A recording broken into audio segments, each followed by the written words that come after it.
Bibles with me to Psalm 18 and verse 33. சங்கீதங்களின் புத்தகம் 18ஆம் அதிகாரத்துடைய 33வது பகுதிக்கு நேராக உங்கள் வேதங்களை திருப்பிக் கொள்ளுங்கள். He makes my feet like hinds feet and sets me upon my high places. அவர் என் கால்களை மான்களுடைய கால்களை போலாக்கி என்னுடைய உயர் தலங்களில் என்னை நிறுத்துகிறார். By the grace of God, last time when I spoke, I was speaking about exaltation. கடந்த முறை உங்கள் மத்தியிலே நான் பேசின பொழுது உயர்வு என்ற தலைப்பிலே நான் அதை குறித்து பேசினேன். I said, as a Christian, as a child of God, we need to understand exaltation in a very different way. கிறிஸ்தவர்களாக கர்த்தருடைய பிள்ளைகளாக இந்த உயர்வு என்றால் என்ன என்பதை குறித்து நாம் தெளிவான விளக்கத்தை உடையவர்களாக இருக்க வேண்டும். So many times we equate the understanding of the world regarding exaltation, and we try to put it in our frame as a Christian, and we try to understand exaltation. பொதுவாகவே நாம் கிறிஸ்தவர்களாக இருந்தாலும் கூட உலகத்தார் உயர்வை குறித்து என்ன நிலைகளை என்ன விதமான எண்ணங்களை வைத்திருக்கிறார்களோ அப்படிப்பட்ட எண்ணங்களையே நம்முடைய கிறிஸ்தவ வாழ்க்கைக்குள்ளும் கொண்டு வந்து நாமும் அப்படியே உயர்வை கருதுகிற ஒரு பிள்ளைகளாக இருக்கிறோம். See, the world goes after exaltation with competition and comparison. இந்த உலகம் இந்த உயர்வை பார்க்கிற பொழுது ஒரு போட்டியோடு கூட ஒருவரோடு ஒருவர் ஒப்பிட்டு நோக்கிறதுனாலே அந்த உயர்வை அவர்கள் உயர்வாக பார்க்கிறார்கள். Last time I was speaking to you on the title, A Study of Exaltation. நாங்கள் கடந்த முறை தியானித்த வேளையிலே இந்த உயர்வை குறித்து நாம் படிக்க வேண்டிய பாடங்கள் என்ன என்று பார்த்தோம். There are three things I shared with you. அன்றைக்கு நான் சொன்ன வேளையிலே 3 காரியங்களை உங்களோடு கூட பகிர்ந்து கொண்டேன். First one, I said the world thinks in order to be exalted, it is all about your position. முதலாவது நான் சொல்லும் பொழுது இந்த உலகம் உயர்வை எப்படி பார்க்கிறது, ஒரு மனிதனுடைய அந்தஸ்தை வைத்து அதை கொண்டுதான் அவனுடைய உயர்வை அது கணிக்கிறது. The more a person has position, the higher the position, the greater they are. அவனுக்கு பதவி உயர்கிற பொழுது அவனுடைய அந்தஸ்திலே அவன் மேலே வருகிற பொழுது அங்கே அவனுக்கு உயர்வு கிடைத்து விட்டதாக உலகம் நினைக்கிறது. But I said, in God's idea, exaltation is not about your position, but it is about your profitability. ஆனால் நான் சொன்னேன், தேவனுடைய பார்வையிலே உயர்வு என்பது உன்னுடைய அந்தஸ்திலே அல்ல, நீ மற்றவருக்கு எவ்வளவு தூரம் பிரயோஜனப்படுகிறாய் என்பதை கொண்டுதான் தேவன் உயர்வை பார்க்கிறார். There is a very interesting verse in 2 Samuel chapter 5 and verse 12. 2 சாமுவேலுடைய புத்தகம் 5ஆம் அதிகாரத்துடைய 12ஆம் வசனத்திலே ஒரு நல்ல வசனம் இருக்கிறது. And David perceived that the Lord had established him king over Israel, and that he had exalted his kingdom for his people Israel's sake. கர்த்தர் தன்னை இஸ்ரவேல் மேல் ராஜாவாக திடப்படுத்தி தம்முடைய ஜனமாகிய இஸ்ரவேலின் நிமித்தம் தன்னுடைய ராஜ்யத்தை உயர்த்தினார் என்று தாவீது கண்டறிந்தான். Do you understand what is that verse? இந்த வார்த்தை உங்களுக்கு புரிகிறதா? God exalted David, இங்கே தாவீதை தேவனாகிய கர்த்தர் உயர்த்தினார். not to brag about his position. அவன் தாவீது உயர்த்தப்பட்டான், ராஜா ஆகிவிட்டான் என்று அவனுடைய அந்தஸ்தை குறித்து பெருமை பேசுவதற்காக அல்ல. David realized this exaltation was not for me. It was to fulfill a purpose, to become a blessing to God's people. அங்கே தாவீது தான் ராஜாவாக உயர்த்தப்பட்ட பொழுது ஒரு காரியத்தை அவன் தெளிவாக புரிந்து கொண்டான்.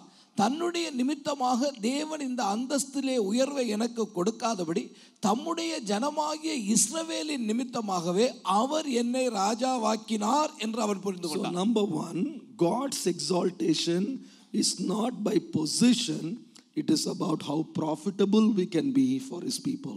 முதலாவது, தேவனுடைய உயர்வு என்பது அவனுடைய பதவி உயர்விலே தங்கி இருக்கவில்லை, அது அவன் மற்றவர்களுக்கு எவ்வளவு தூரம் பிரயோஜனப்படுகிறான் என்பதிலே தான் தங்கி இருந்தது. Secondly, I said, இரண்டாவது நான் சொன்னேன், God's exaltation is not based on prominence, but based on being praiseworthy before God. அடுத்ததாக நான் சொல்லுகிற வேளையிலே அங்கே தேவனுடைய பார்வையிலே இந்த உயர்வு என்று சொல்லுவது மக்களுடைய பார்வையிலே நாம் அந்தஸ்திலே உயர்ந்து பெரிய பேரை பெறுகிறதை போல அல்ல. தேவனுடைய பார்வையிலே நாம் எவ்வளவு தூரம் புகழப்படத்தக்கவராக இருக்கிறோம் என்பதை வைத்துத்தான் தேவன் அதை பார்க்கிறார். In Genesis chapter 11, there were a group of people who stood up and they wanted to build a tower that would touch heaven. ஆதியாகமத்தினுடைய புஸ்தகம் 11ஆம் அதிகாரம் 4ஆம் வசனத்திலே ஒரு கூட்டம் ஜனத்தை பார்க்கிறோம். அவர்கள் எல்லோரும் சேர்ந்து வானத்தை முட்டத்தக்க ஒரு கோபுரத்தை உண்டாக்குவோம் என்று கூடி வருகிறார்கள். Why did they build? ஏன் அதை அவர்கள் கட்டுவதற்கு முயற்சி எடுத்தார்கள்? Because they wanted to create a name for themselves. தங்களுக்கு பெயர் உண்டாகும்படி அதை செய்ய வேண்டும் என்பதே அவருடைய நோக்கமாயிருந்தது. This is the understanding of the world. இதுதான் இந்த உலகம் இன்றைக்கு பார்க்கிற பார்வை. If somebody is exalted, they should have a big name. யாரோ ஒருவர் உயர்த்தப்பட்டால் அவருக்கு ஒரு பெரிய பெயர் இருக்க வேண்டும். So just for the sake of name and fame, people try to get exalted. தங்களுக்கு பெயர் கிடைக்கவும் புகழ் கிடைப்பதும் தான் உயர்வு என்று கருதுகிற கூட்டத்தார் இருக்கிறார்கள். But for a Christian, ஆனால் ஒரு கர்த்தருடைய பிள்ளையாகிய கிறிஸ்தவனுக்கு it is not about name and fame. அது உனக்குரிய பேரும் அல்ல புகழும் அல்ல. It is being praiseworthy before God. தேவனுக்கு முன்பாக புகழப்படத்தக்கவனாக இருக்கிறேனா என்பதுதான் கேள்வி. There were a group of people who came to Jesus in eternity. அங்கே இயேசுவிடத்திலே ஒரு கூட்டத்தார் நித்தியத்திலே இயேசுவிடத்துக்கு வருகிறார்கள். And they say, we have prophesied in your name. அவர்கள் We have done miracles in your name. We have raised the dead in your name. அவர்கள் இயேசுவிடத்திலே வந்து சொன்னார்கள், உம்முடைய நாமத்திலே நாங்கள் தீர்க்கதரிசனம் உரைத்தோம், உம்முடைய நாமத்திலே நாங்கள் அற்புதங்களை செய்தோம், உம்முடைய நாமத்திலே பெரிய பெரிய காரியங்களை நாங்கள் நிகழ்த்தினோம் என்று சொன்னார்கள். They were very popular in this world. இந்த உலகத்திலே உண்மையாகவே அவர்களுக்கு பெரிய பெயரும் இருந்தது. They were prominent figures. அவர்கள் இந்த உலகத்திலே இருந்த வேளையிலே பெரிய ஆட்களாக மதிக்கப்பட்டவர்கள். But when they came to heaven, ஆனால் அவர்கள் பரலோகத்துக்கு வந்த வேளையிலே Jesus looked at them and said, I don't know who you are. ஆண்டவர் அவர்களை பார்த்து சொன்னார், நீங்கள் யார் என்று நான் அறியேன். It's not about prominence in this world. இந்த உலகத்திலே நமக்கு பெறுகிற பேர் அல்ல முக்கியம். True exaltation is to be praiseworthy before God. உண்மையான உயர்வு என்று சொல்லுவது தேவனுக்கு முன்பாக நாம் புகழப்படத்தக்கவனாய் இருக்க வேண்டும். Number 3. மூன்றாவதாக, I said the world thinks greatness and exaltation is about being prosperous in this world. மூன்றாவதாக உலகம் தன்னுடைய உயர்வு எப்படி இருக்க வேண்டும் என்று நினைக்கிறது, செழிப்புள்ளவனாக நான் மாறி இருக்க வேண்டும் என்று நினைக்கிறது. But in God's idea, ஆனால் தேவனுடைய பார்வையிலே being exalted before God is not being prosperous, but being a person living with purpose. ஆனால் தேவனுடைய பார்வையிலே இந்த உலகத்துடைய செழிப்புக்காக அல்ல நமக்கு தேவன் உயர்வை கொடுப்பது, நம்முடைய வாழ்க்கைக்கென்று தேவன் வைத்திருக்கிற நோக்கத்தை நிறைவேற்றுவதற்காகவே தேவன் அந்த உயர்வை கொடுக்கிறார். Esther got prosperity. இந்த எஸ்தருடைய வாழ்க்கையிலே அவளுக்கு ஒரு செழிப்பு வந்தது. She was an orphan girl. அவள் ஒரு அனாதை பெண்ணாக இருந்தாள். But one day she became the queen of the land. ஆனால் ஒரு நாளிலே அவள் அந்த தேசத்துடைய ராஜஸ்திரியாக உயர்த்தப்பட்டாள். She was living in her poor uncle's house. அவள் ஒரு ஏழையான தன்னுடைய மாமனார் வீட்டிலே வாழ்ந்து கொண்டிருந்தாள். But today she is living in the palace. ஆனால் இன்றைக்கு அவள் அரண்மனை வாசியாக மாறிவிட்டாள். So her prosperity increased. அவளுடைய வாழ்க்கையிலே அந்த செழிப்பு என்பது இருந்தது. And she was very comfortable with that. அவளுக்கு இருந்த செழிப்பினாலே சௌகரியமான ஒரு வாழ்க்கை அவளுக்கு அமைந்தது. But Mordecai sent word. ஆனால் மொர்தெகாய் இந்த சமயத்திலே அவளுக்கு ஒரு செய்தியை சொல்லி அனுப்பினான். Don't be basking in your prosperity. உனக்கு இந்த செல்வாக்கும் செழிப்பும் கிடைத்ததனாலே நீ பெருமை கொண்டு விட வேண்டாம். Don't enjoy that now. இதை குறித்து நீ இப்பொழுது இதை அனுபவிக்கவும் வேண்டாம். You are sent for a purpose. நீ ஒரு நோக்கத்துக்காக அங்கே அனுப்பப்பட்டிருக்கிறாய். God put you in the palace to save a whole nation. இந்த ஒரு தேசத்தை காக்கும்படிக்கு தேவன் உனக்கு இந்த பதவியை கொடுத்து, இந்த செல்வாக்கை கொடுத்து, செழிப்பை கொடுத்து உன்னை அங்கே வைத்திருக்கிறார். So 3 things we learned. 3 காரியங்களை குறித்து நாம் கற்றுக்கொண்டோம். Exaltation is not about position, it is about being profitable. முதலாவது அந்தஸ்து என்று சொல்லுவது அந்த அந்தஸ்தினுடைய உயர்வு மாத்திரமல்ல, நாம் மற்றவர்களுக்கு பிரயோஜனமாய் இருப்பதற்காக தேவன் அதை கொடுக்கிறார். True exaltation is not being prominent but being praiseworthy before God. உலகத்திலே பேர் சம்பாதிக்கிறதற்காக தேவன் நமக்கு உயர்வை கொடுக்கிறதில்லை. தேவனுக்கு முன்பாக புகழப்படத்தக்கதாக இருக்கும்படி தேவன் நமக்கு உயர்வை கொடுக்கிறார். True exaltation is not being prosperous alone, but fulfilling God's purpose in our life. உண்மையான உயர்வென்று சொல்வது செழிப்புள்ள வாழ்க்கைக்காக அல்ல, தேவன் எனக்கு வைத்திருக்கிற நோக்கத்தை நிறைவேற்றும்படி அந்த உயர்வை தேவன் தருகிறார். Today I want to continue this message. இந்த காரியத்தை, இந்த செய்தியை நான் தொடர்ந்து இன்றைக்கும் பேச போகிறேன். Today I am going to speak to you on the title Signs of Exaltation. இன்றைக்கு இந்த உயர்வினுடைய அடையாளங்கள் என்ற தலைப்பிலே தான் செய்தியை உங்களுக்கு கொடுக்க இருக்கிறேன். Signs of Exaltation. இந்த உயர்வினுடைய அடையாளங்கள் என்ன? How many of you believe God exalts us? நம்முடைய தேவனாகிய கர்த்தர் நம்மை உயர்த்துகிறவர். எத்தனை பேர் விசுவாசிக்கிறீங்க? அல்லேலூயா. God exalts us. ஆண்டவராகிய தேவன் நம்மை உயர்த்துகிறவர். But how do I know that he is exalting me? தேவன் என்னை உயர்த்துகிறார் என்று நான் எப்படி அறிவது? What are the signs? எப்படிப்பட்ட அடையாளங்கள் அங்கே இருக்கிறது? How do I realize that God is exalting me? ஆண்டவராகிய தேவன் என்னை உயர்த்துகிறார் என்பதை நான் கண்டுகொள்வது எப்படி? Where do I find the proof that I am in the process of exaltation? தேவன் என்னை உயர்த்துகிற வழியிலே நான் இருக்கிறேன் என்றதை கண்டுகொள்ள வேண்டுமானால் அதற்கான காரணங்கள் எங்கே இருக்கிறது? Where is the sign? அதுக்குள்ள அடையாளங்கள் எங்கே இருக்கிறது? See, we cannot just be singing, praising, worshiping God, declaring promises, and there is no sign, brother, I don't know. We should not say that. அங்கே துதிப்பதும் தேவனை ஆராதிப்பதும் அவருடைய காரியங்களை குறித்து பேசுவதும் அதை குறித்து அல்ல நான் இப்பொழுது பேசிக் கொண்டிருப்பது. It is so easy to declare his promises. ஆண்டவருடைய வாக்குத்தத்தங்களை குறித்து சொல்லுவது மிக இலகு. But if you don't see the visible signs of God's exaltation in your life, I don't think it is a good exercise to continue trusting God that he is exalting us. பாருங்கள், தேவனாகிய கர்த்தர் நம்மை உயர்த்துவதை நாம் கண்கூடாக பார்க்கத்தக்கதான காரியங்கள் இல்லாமல் இருக்கும் பொழுது தேவன் என்னை உயர்த்துகிறார் என்று நான் சொல்லிக்கொண்டு இருப்பதிலே ஒரு அர்த்தமும் இருக்க முடியாது. This morning I began to delve deeper into this. நான் இந்த காலை வேளையிலே இந்த காரியத்தை குறித்து அதிகமாக தியானம் பண்ண ஆரம்பித்தேன். I began to ask God, Lord, what is the sign that you are exalting me? What is the sign that I am in the process of exaltation? ஆண்டவரே, நீர் என்னை உயர்த்துகிறீர் என்பதற்கும் இந்த உயர்வின் பாதையிலே நீர் என்னோட கூட இருக்கிறீர் என்பதற்குமான அடையாளங்கள் தான் என்ன? And the Lord showed me 3 signs to verify if our life is in the pathway of exaltation.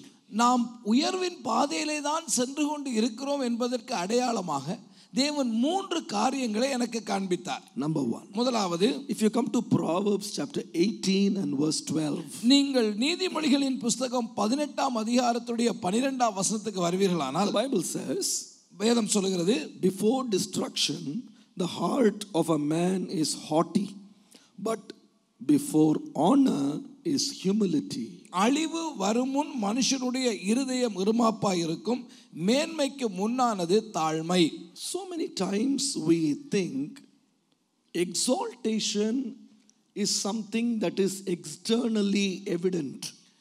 பொதுவாக நாம் என்ன நினைக்கிறோம், இந்த உயர்வு என்று வரும் பொழுது அது வெளிப்படையாகவே தெரிந்துவிடும் என்று நினைக்கிறோம்.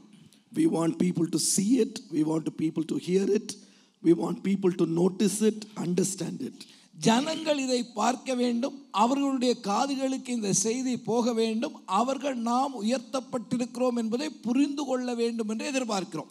But this verse is very interesting. ஆனால் இங்கே இது வித்தியாசமாக இருக்கிறது. It says, இது சொல்லுகிறது, before exaltation comes humility. மேன்மைக்கு முன்னானது தாழ்மை என்று சொல்லுகிறது. In other words, இன்னொரு வார்த்தையிலே, if somebody is walking on the pathway to exaltation, ஒருவன் உயர்வின் பாதையிலே போய்க்கொண்டு இருக்கிறார் என்று சொல்லுவோமானால், before the exaltation can become evident அந்த for the eyes of everyone to behold it, அவரை சுற்றி இருக்கிற நபர்கள் மத்தியிலே இவர் உயர்த்தப்பட்டார் என்று அவர்கள் கண்கூடாக காண்பதற்கு முன்பதாக, the Bible says there is an internal process that happens. அவருடைய வாழ்க்கைக்குள்ளே ஒரு உள்ளான மாற்றமானது நிகழ்ந்து கொண்டிருக்கிறது. The process is, அந்த மாற்றம் தான் என்ன?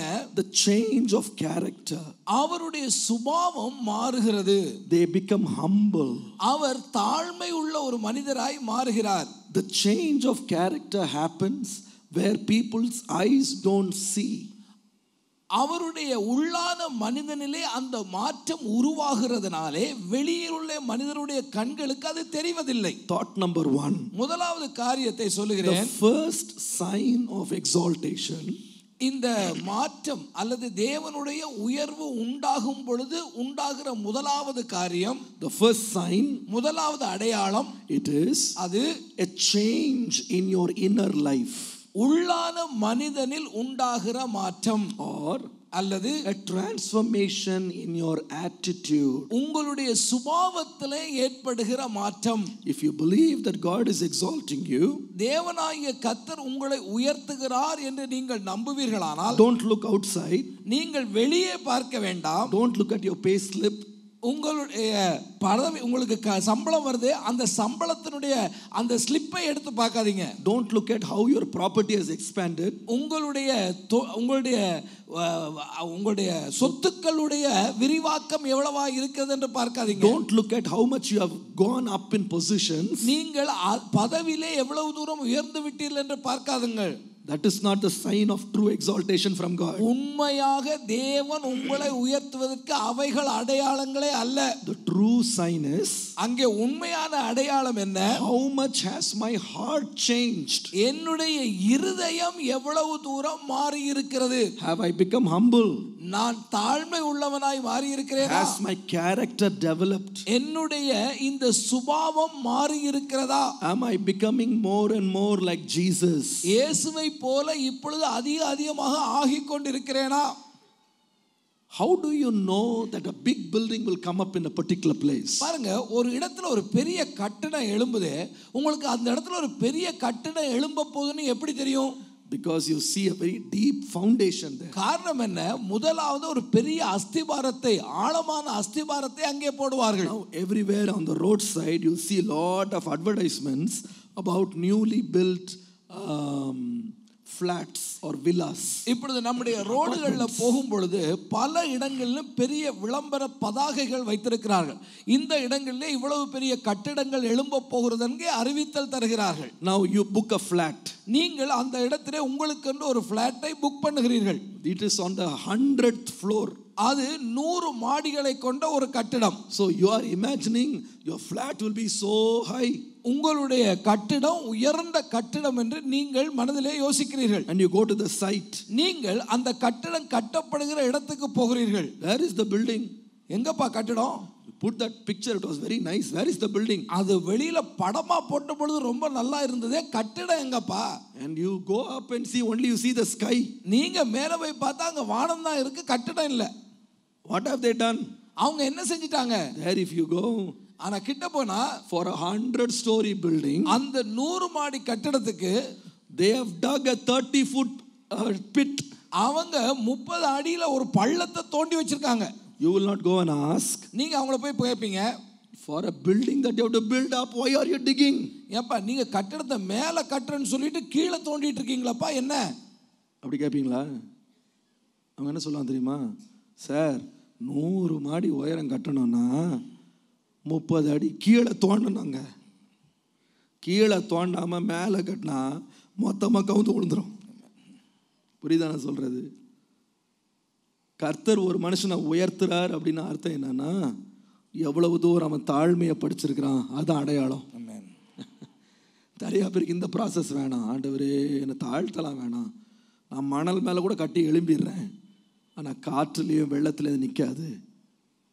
God, if He is in the process of exalting His people, He always takes them through a process of humbling.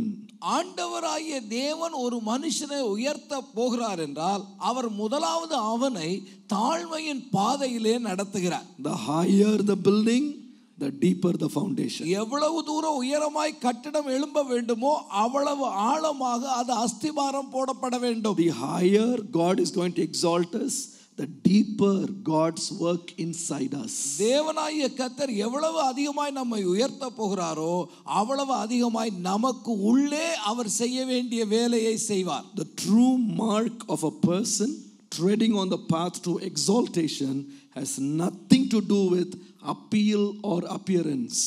ஒரு மனிதன் தேவனாலே உயர்த்தப்படுவான் என்பதற்கு அவனுடைய வெளியரங்கமான தோற்றமோ அவன் வெளியே போட்டுக்கொள்ளுகிற காரியமோ ஒரு அடையாளமாக இருக்க போகிறதில்லை. When people commit their lives for a purging or a purification of their attitude, no wonder they will always be exalted automatically. தன்னை சுத்திகரிப்பின் பாதையிலும் தேவன் தன்னை சுத்தப்படுத்தவும் ஒருவன் தன்னை தேவனுடைய கரத்திலே ஒப்பு கொடுப்பானால் அவன் தேவனால் உயர்த்தப்பட போகிறான் என்பதற்கு எந்த சந்தேகமும் இல்லை. Hallelujah. Hallelujah. If you look at the Bible, நீங்கள் வேதத்தை வாசித்து பார்த்தால் all the saints of God lifted up.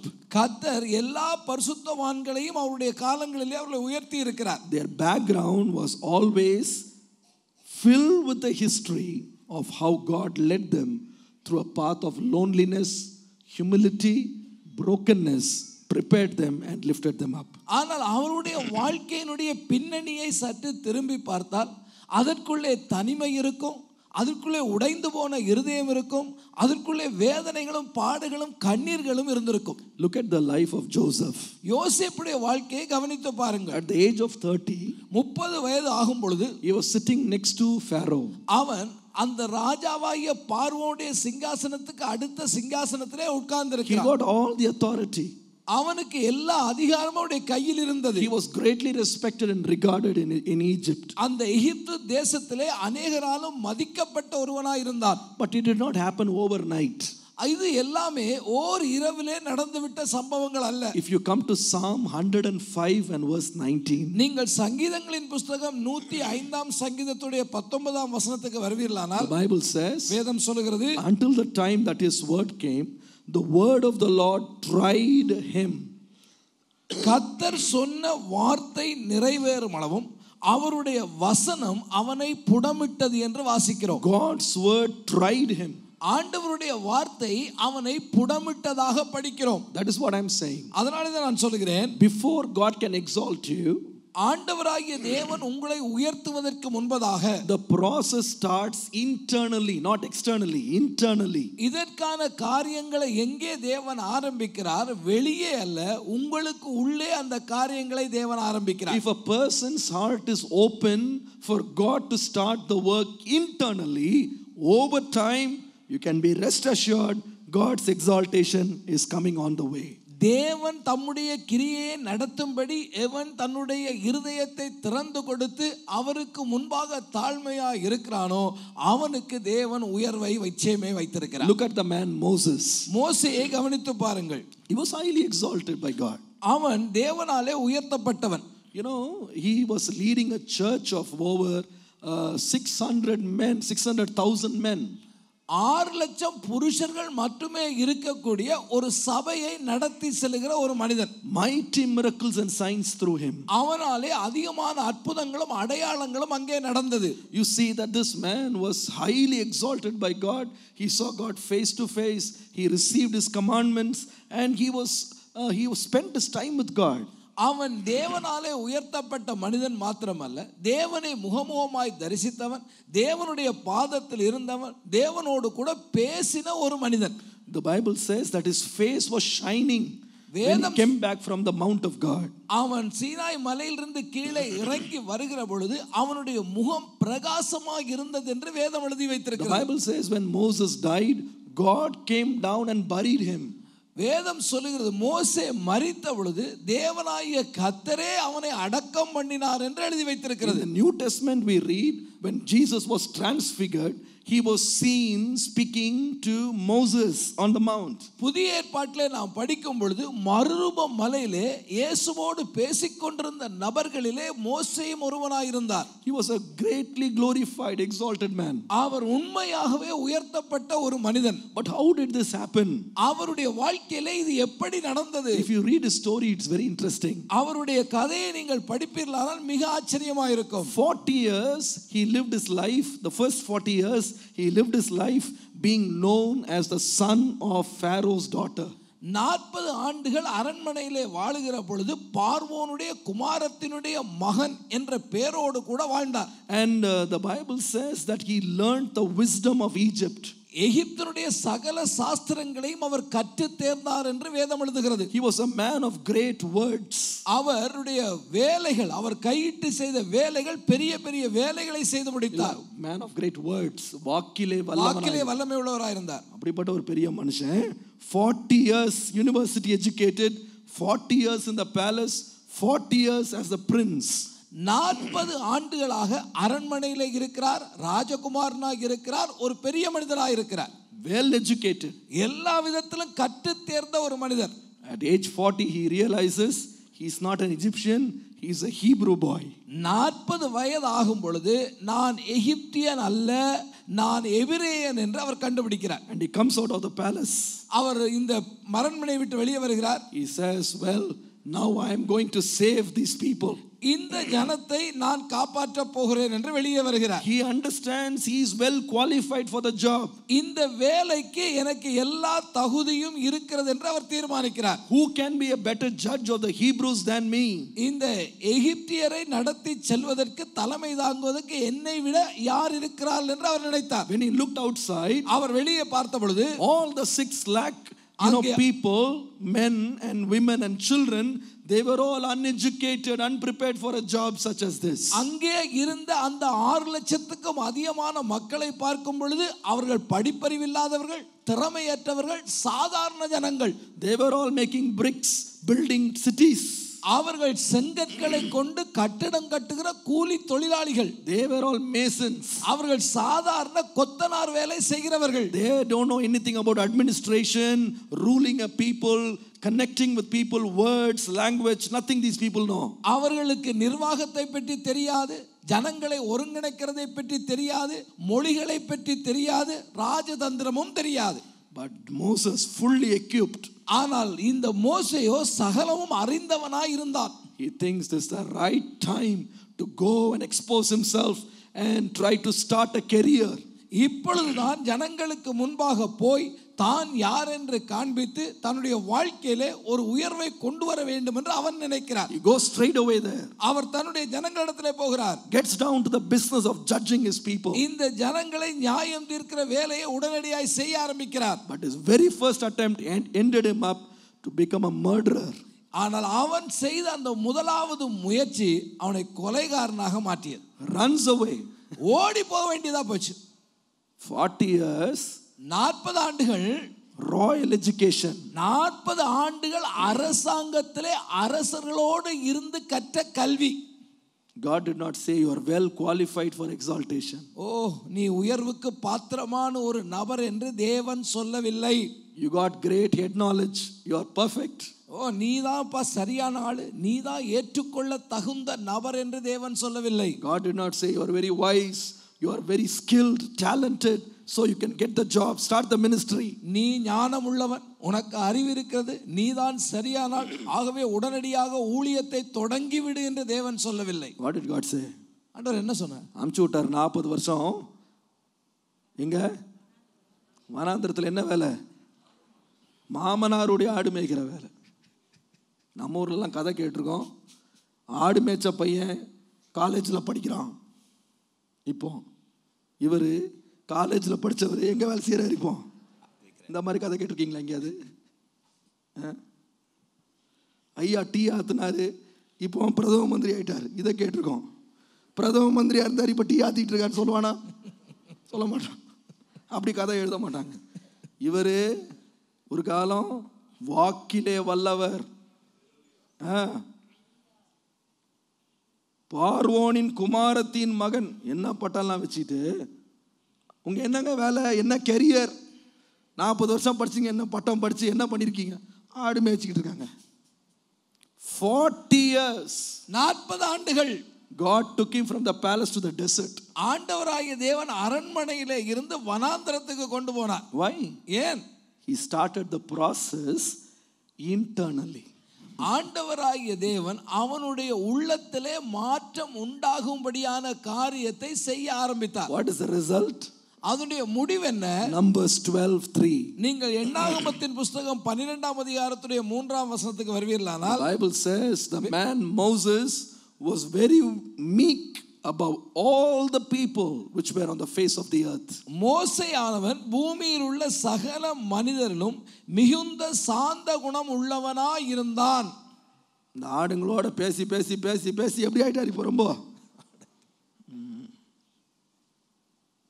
அந்த மாதிரி ஒரு mighty change happened in his heart. அவனுடைய வாழ்க்கையிலே ஒரு மகத்தான மாற்றம் உண்டானது. 40 years ago, what was his attitude? 40 ஆண்டுகளாக அவனுடைய சுபாவம் எப்படி இருந்தது? The attitude was, I can be a judge. நான் ஒரு நியாயாதிபதியாக தகுதியுள்ள நபர். I can be a ruler. நான் ஆளுவதற்கு தகுதியுள்ள ஒரு நபர். I can be a king. நான் ஒரு ராஜாவாகிற அதிகாரம் உள்ளவனாய் மாற தகுதியுள்ளவன். I can easily handle these weak slaves. இந்த சாதாரணமான இந்த கூலி ஜனங்கள் அடிமையாளர்கள் இருக்கிறார்களே, இவர்கள் எல்லாம் ரொம்ப லகுவாக நான் கையாண்டு விடுவேன். I have got the skill. எனக்கு அதற்கான திறமை இருக்கிறது. Now, இல்ல 40 years later, 40 ஆண்டுகளுக்கு பின்பதாக God is calling Moses. ஆண்டவராகிய தேவன் மோசேயை அழைத்தார். Now you are saying that you are going to be the judge of a people. நீ இந்த நியாயங்களை நியாயம் தீர்க்கணுமே. You said you want to be the ruler of these people. இந்த ஜனங்க மேல அதிகாரம் உள்ளவனா இருக்கணும்னு சொன்னியே. I'm sending you to them. Would you want to go? நீ இப்ப நான் இந்த இஸ்ரவேல் ஜனங்கட்ட அனுப்புறேன். போறியாப்பா? You know what he said? அவன் என்ன சொன்னா? Lord, I don't even know how to speak. ஆண்டவரே, எனக்கு பேச கூட முடியாதுங்க, வாக்கு வன்மை அற்றவன். I am a man of stammering lips. ஆண்டவரே, என்னுடைய உதடு என்னால ஒழுங்கா பேச முடியாது. எப்படி ஆரம்பிச்சார் இவரு 40 வருஷத்துக்கு முன்னாடி? என்னை நியாயாதிபதின்னு கண்டுபிடிப்பாங்கட்டு இறங்குறாரு. அதே ஆள் 40 வருஷம் கழிச்சு பேசவே வரலங்க. திக்குவாய் நான் மந்தனாவு. I am not fit for the job. அந்த லெவல் காண்ட்ரி இறக்கிட்டார் அவனை. இந்த வேலைக்கு நான் தகுதி அற்றவன் என்று சொன்னான். God humbled him. ஆண்டவராகிய தேவன் அவனை தாழ்த்தினார். And then exalted him. அதற்கு பின்பாக தான் தேவன் அவனுக்கு உயர்வை கொடுத்தார். Hallelujah. Hallelujah. Hallelujah. Hallelujah. If you want to believe that you are in the process of exaltation, தேவனாகிய கர்த்தர் உங்களை உயர்த்துகிற அந்த பாதையிலே தான் நீங்கள் பயணிக்கிறீர்கள் என்பதை தெளிவாக புரிந்து கொள்ள வேண்டுமானால், don't look at your degrees. உங்களுக்கு வைத்திருக்கிற பட்டங்களை பார்க்க வேண்டாம். Don't look at your income.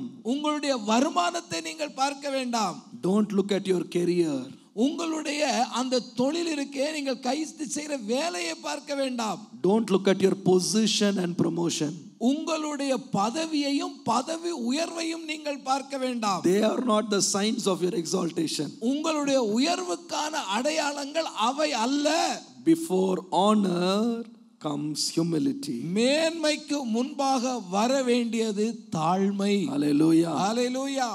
சில பேர் சொல்லுவாங்க, சாட்சி பாஸ்டர், ஆண்டவரோட 20 வருஷம் நடந்திருக்கேன், ரட்சிக்கப்பட்டேன், ஏழையா இருந்தேன், இப்போ பணக்காரன் ஆயிட்டேன், சாப்பாட்டுக்கு வழி இல்லாமல் இருந்தேன், இப்போ மற்றவங்களுக்கு சாப்பாடு போடுறேன், துணி இல்லாமல் இருந்தேன், இப்போ நல்ல ஆண்டவர் வஸ்திரம் கொடுத்துருக்காரு, குடிசையில் இருந்தேன், இப்போ மாளிகையில் வாழ்கிறேன், கர்த்தர் என்னை உயர்த்திட்டார்.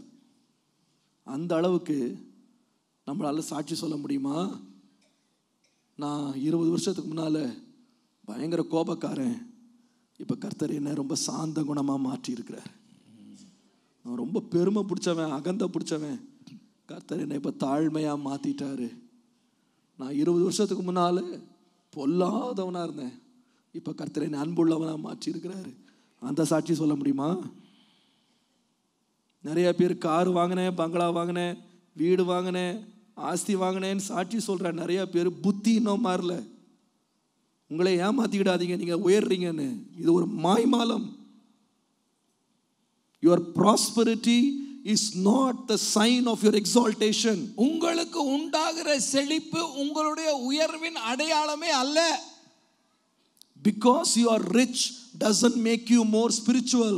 நீங்கள் இன்றைக்கு செல்வந்தராக மாறிவிட்டதனாலே ஆவிக்குரிய ஒரு உயர்வை பெற்று விட்டதாக கருதி விடாதிருங்கள். If more riches means more spiritual or more exalted, then Bill Gates will be the most spiritual person in the world. செல்வாக்கும் செழிப்பும் பணமும் ஐஸ்வர்யம் தான் ஆசீர்வாதம் உயர்வு என்று கருதுவீர்களானால், இன்றைக்கு ரொம்ப உயர்த்தப்பட்ட நபர் யாருன்னு கேட்டால் பில் கேட்ஸாக தான் இருக்கணும். என் ஆவிக்குரிய வாழ்க்கையில் கர்த்தர் எனக்கு பணம் கொடுத்ததுனால நான் உயர்ந்துட்டேன் நீங்க நினைச்சீங்கன்னா, இந்த உலகத்திலே ரொம்ப ஆவிக்குரிய மனுஷன் பில் கேட்ஸ் தான். ஒத்துக்கொள்வீங்களா?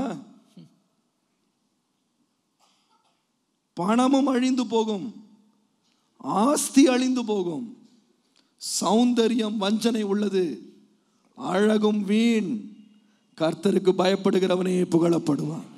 அல்லேலூயா, அல்லேலூயா. உங்க வாழ்க்கையினுடைய உயர்வை நீங்க வச்சிருக்கிற நிலத்தை வச்சு, வீட்டை வச்சு, காரை வச்சு, துணியை வச்சு, சம்பளத்தை வச்சு, உங்க கிரெடிட் கார்டை வச்சு நீங்க அளக்காதீங்க, ஏமாந்து போகாதீங்க. உயர்வு எங்கே ஆரம்பிக்கிறது? தேவன் கொடுக்கிற உயர்வு எங்கே ஆரம்பிக்கிறதுனா, தேவன் கொடுக்கிற உயர்வுக்கு முன்பாக வருகிறது மனத்தாழ்மை. இன்னொரு விதமா சொன்னா, உயர்வுக்கு முன்பாக தேவன் ஆரம்பிக்கிற இடம் என்னுடைய உள்ளான வாழ்க்கை. உள்ளான வாழ்க்கையிலே ஆவியானவருடைய கிரியை இல்லாமல், தேவனுடைய அசைவாடுதல் இல்லாமல், மனம் மாற்றம் இல்லாமல், சுபாவ மாற்றம் இல்லாமல், நீங்கள் உலகத்திலேயே முதல் பணக்காரனாய் இருந்தாலும் அது உயர்வல்ல. தேவனுக்கு முன்பாக விலையேற பெற்றது நம்முடைய குணம், பணம் அல்ல. விசுவாசிகள் உங்களை ஏமாற்றிக் கொள்ளாதீங்க. கர்த்தர் ஆசீர்வதிக்கிறார்னு பணத்தை வச்சு உங்க பேங்க் பேலன்ஸை வச்சு அளக்காதீங்க. அதுவல்ல ஆசீர்வாதத்தின் அளவுகோல். உலகத்துல நமக்கு கிடைக்கிற மதிப்பல்ல. எனக்குள்ள மனத்தாழ்மை வந்திருக்கா? இயேசு சொன்னார், நான் சாந்தமும் மனத்தாழ்மையும் உள்ளவனாய் இருக்கிறேன், என்னிடத்தில் கற்றுக்கொள்ளுங்கள். நான் இயேசுவிடத்துல சாந்தத்தையும் மனத்தாழ்மையும் கற்றுக்கொள்ளாம வெறும் ஐஸ்வர்யவானாய் வாழ்ந்துட்டு, ஐஸ்வர்யவானாய் முடிச்சுட்டு, நாம் மேன்மையானவன் உயர்ந்தவன் என்று நினைத்தால் நம்மை போல பரிதபிக்கக்கூடியவர்கள் வேறு யாரும் இருக்கவே முடியாது. Jesus did not die on the cross so we can be merely rich in economic terms. ஆண்டவராகிய இயேசு சிலுவையிலே மரித்தது பொருளாதார ரீதியிலே நாம் உயர்ந்தவர்களாக இருக்க வேண்டும் என்பதற்காக அல்ல. He died on the cross so he can set an example for us to follow his footsteps. ஆண்டவராகிய இயேசு அங்கே சிலுவையில் மரித்ததுடைய நோக்கம் என்ன? அவருடைய அடிச்சுவடுகளை நாம் பின்பற்றி வரும்படி முன்மாதிரி காண்பிக்கும்படி அவர் அதை செய்தார். Hallelujah. Hallelujah. That is why the Bible says, அதுதான் வேதம் சொல்லுகிறது, let this mind be in you which was in Christ Jesus. இயேசு கிறிஸ்துவுக்குள் இருந்த சிந்தையே உங்களுக்குள்ளும் இருக்க கடவுது என்று வேதம் எழுதி வைத்தது. What is the first sign of my exaltation? தேவன் நம்மை உயர்த்துகிறார் என்றால் அதனுடைய முதலாவது அடையாளம் என்ன? My inner life is changed. என்னுடைய உள்ளான மனிதனிலே ஒரு மாற்றம். My attitude is changed. என்னுடைய சுபாவத்திலே ஒரு மாற்றம். My மனநிலை, சிந்தனை, my attitude is changed. என்னுடைய மனநிலையில் ஒரு மாற்றம். I have become humble. நான் தாழ்மை உள்ளவனாய் மாறி இருக்கிறேன். Hallelujah. Hallelujah. I tell you, this morning we have to focus more on the internal growth than on the external appearance. இந்த காலை வேளையிலே நாம் ஒன்றை கவனிக்க வேண்டும். நம்முடைய வெளியரங்கமான காரியங்களை காட்டிலும் உள்ளரங்கமான காரியங்களிலே நாம் வளர்ந்திருக்கிறோமா இல்லையா என்று நாம் ஆராய்ந்து பார்க்க வேண்டும். When God makes us grow deeper in our character, automatically you can be rest assured, more the depth, more the height. ஆண்டவராகிய தேவன் நம்முடைய சுபாவத்திலே ஆழமாக மாற்றங்களை உண்டு பண்ணும் பொழுது அங்கே நமக்கு உயர்வு காத்திருக்கிறது என்பதை நீங்கள் மறவாதிருங்கள். Hallelujah. Hallelujah. Hallelujah. Hallelujah. Hallelujah. Hallelujah. So number one, முதலாவது, the first sign of exaltation, தேவன் நம்மை உயர்த்துவதற்கான முதலாவது வெளியரங்கமான அடையாளம், it is the inner life transformed. நம்முடைய உள்ளான மனிதனிலே உள்ளான வாழ்க்கையிலே உண்டாகிற மாற்றம். It's a change of attitude. நம்முடைய மனநிலையில் உண்டாகிற மாற்றம். So that's the first one. அதுதான் முதலாவது. Number two, இரண்டாவது, what is the sign that we are in the pathway of exaltation? தேவன் நம்மை உயர்த்துகிற பாதையிலே நாம் இருக்கிறோம் என்பதற்குரிய இரண்டாவது அடையாளம். This is very, very interesting. இது மிக அடையாளமா இருக்கும். 1 Samuel chapter 3 verse 8. 1 சாமுவேல் 3ஆம் அதிகாரம் 8ஆம் வசனத்தை பாருங்கள். 1 Samuel 3:8. 1 Samuel 3:8. And the Lord called Samuel again the third time, and he arose and went to Eli and said, Here am I, for thou did call me. And Eli perceived that the Lord had called the child. கர்த்தர் மறுபடியும் 3ஆம் விசை சாமுவேலே என்று கூப்பிட்டார். அவன் எழுந்திருந்து ஏலியிடத்தில் போய், இதோ இருக்கிறேன், என்னை கூப்பிட்டீரே என்றான். அப்பொழுது கர்த்தர் பிள்ளையாண்டானை கூப்பிடுகிறார் என்று ஏலி அறிந்து. Very, very interesting verse, this one. இது மிக மிக ஒரு சுவாரஸ்யமான ஒரு வேத பகுதி. You must know this background. You must know the background. இந்த பின்னணியை நீங்கள் விளங்கிக் கொள்ள வேண்டும். Samuel comes into the temple as a small lad, a small child, was just weaned from his mother. இப்பொழுது இந்த சாமுவேல் இந்த தேவனுடைய ஆலயத்துக்குள்ளே வருகிற பொழுது பால்குடி மறந்த ஒரு பிள்ளையாக தான் இப்பொழுது ஆலயத்துக்குள்ளே வந்திருக்கிறான். And as he comes inside, அவன் உள்ளே வருகிற பொழுது the Bible clearly says Samuel has not known the Lord. வேதம் சொல்லுகிறது சாமுவேல் கர்த்தரை அறிந்திருக்கவில்லை. But for a child who did not know God, God comes and calls him 3 times by name. தன்னை அறியாத அந்த பிள்ளையை தேவன் வந்து 3 விசையாக கூப்பிடுகிறார். பெயர் சொல்லி அழைத்தார். Even though his name was called by God, the little Samuel, because he did not know God, he goes to the old priest in the temple. தேவன் அவனை 3 முறை பெயர் சொல்லி அழைத்தாலும் கூட இந்த சாமுவேல் ஆகிய பிள்ளையாண்டான் தேவனை அறியாது இருந்ததனாலே அங்கே இருந்த ஆசாரியனாகிய ஏலி இடத்திலே போய் நிற்கிறான். Third time when he goes to Eli, 3வது முறை அவன் ஏலி இடத்திலே போன பொழுது the Bible says, வேதம் சொல்லுகிறது, Eli perceived that the Lord is talking with this boy. இப்பொழுது ஏலிக்கு ஒரு காரியம் புரிந்தது. இந்த பிள்ளையாண்டானோடு கூட தேவன் பேசும்படி விரும்புகிறார். Samuel did not know God is speaking with him. இங்கே சாமுவேலுக்கு தேவன் தன்னோடு பேச போகிறார் என்று தெரியவில்லை. Samuel did not know God is going to reveal something to him. ஏதோ ஒரு காரியத்தை தேவன் அவனுக்கு வெளிப்படுத்த போகிறார் என்று சாமுவேலுக்கு தெரியவில்லை. Samuel did not know that he is going to be one of the greatest prophets of Israel. இஸ்ரவேல் தேசத்திலே ஒரு மிகப்பெரிய தீர்க்கதரிசியாக தான் உருவாக போகிறேன் என்று அங்கே சாமுவேலுக்கு தெரியவில்லை. He is just doing odd jobs every day, routine by routine. அங்கே சாதாரணமாக செய்கிறதான வேலைகளை செய்து கொண்டிருக்கிற ஒரு சிறிய பையனாக அவன் இருக்கிறான். But a third person is perceiving this boy has something special inside him. ஆனால் 3வது நபராக ஒருவர் இந்த பையனுக்குள்ளே ஏதோ ஒரு விசேஷமான காரியம் இருக்கிறது என்பதை கண்டுபிடிக்கிறார். Samuel never boasted about himself. இந்த சாமுவேல் தன்னை குறித்து பெரிதாக எதுவும் தானே பேசிக்கொள்ளவில்லை. Samuel did not propagate that he was a child who was dedicated for ministry and is very special in the temple. அங்கே சாமுவேல் நான் ஊழியத்துக்காக என்னுடைய தாயாராலே தகப்பனாலே அர்ப்பணிக்கப்பட்டவன் என்று பெருமையாக அந்த ஆலயத்திலே பேசி திரிந்த ஒரு பிள்ளையும் இல்லை. He did not even perceive that he will be a great prophet in the future. வருங்காலத்திலே தான் ஒரு பெரிய தீர்க்கதரிசியாக உருவாக போகிறேன் என்ற எண்ணம் கூட அவனுக்கு இருந்ததில்லை. But it was a third person who was able to say, ஆனால் 3வது நபர் இவனுக்குள்ளே இந்த காரியம் இருக்கிறதை கண்டுபிடிக்கிறார். this boy has something special.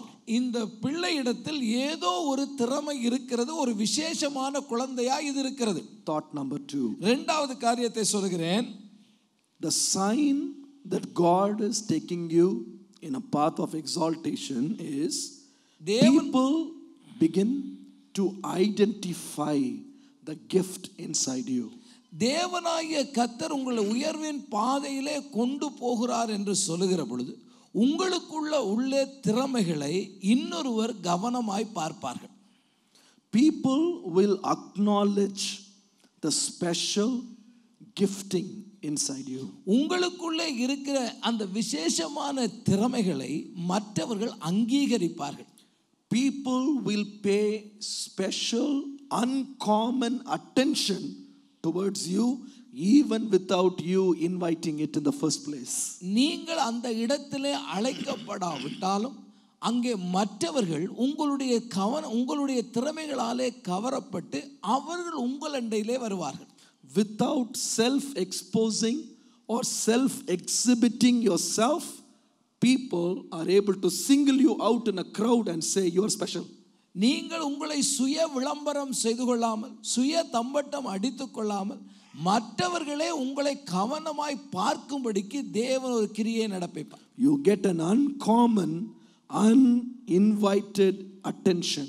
உங்களை குறித்து மற்றவர்கள் கவனமாக பார்ப்பார்கள். இதற்கு முன்பாக அவர்கள் இப்படி பார்த்திருக்க மாட்டார்கள். நீங்கள் அழைக்காமலே அந்த காரியத்தை அவர்கள் கண்டுபிடிப்பார்கள். Usually many people think that in order to be exalted, you need to do something from your side in order to boast and prepare a pedestal so people will be able to single you out in a crowd. பொதுவாக மக்கள் என்ன நினைக்கிறாங்க தெரியுமா? நாம உயரணும்னு சொன்னா நாம தான் ஏதாவது செய்யணும், நாம தான் ஏதாவது ஒரு காரியத்தை செஞ்சா தான் நமக்குள்ள ஒரு உயர்வு வரும் என்று கருதுகிறார்கள். Then only people will start noticing us. அப்பதான் ஜனங்க எங்களை பார்ப்பாங்க, அவங்களுடைய கவனம் நம்ம பக்கம் திரும்பும். Sometimes if you see on the road, சில வேளையில நம்ம ரோட்ல எல்லாம் போய் பார்த்தோம்னா suddenly there will be some wall posters in the morning. திடீர்னு பார்த்தா காலையில இந்த சுவரொட்டிகள் எல்லாம் ஒட்டியிருப்பாங்க. And there will be a photograph of a person you have never known or seen. நீங்க இதுவரையில பார்த்திராத தெரியாத ஒரு மனுஷனுடைய போட்டோ அதுல இருக்கும். And the name will have a bombastic title.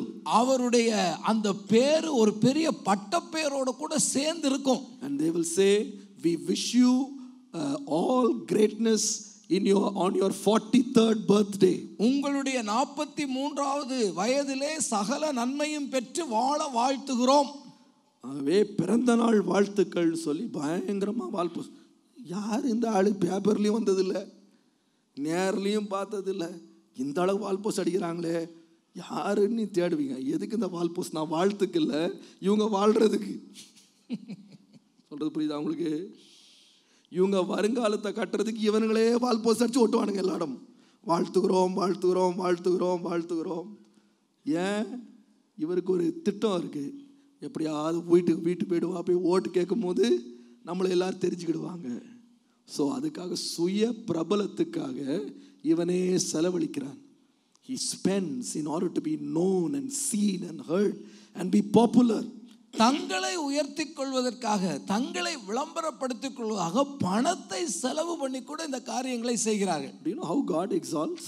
ஆனால் தேவன் எப்படி உயர்த்துகிறார்? You don't boast about yourself. உங்களை குறித்து நீங்கள் மற்றவர்களுக்கு சொல்ல வேண்டியதில்லை. But uncommon ways God helps people to single you out and give you responsibilities that will totally take you really by surprise.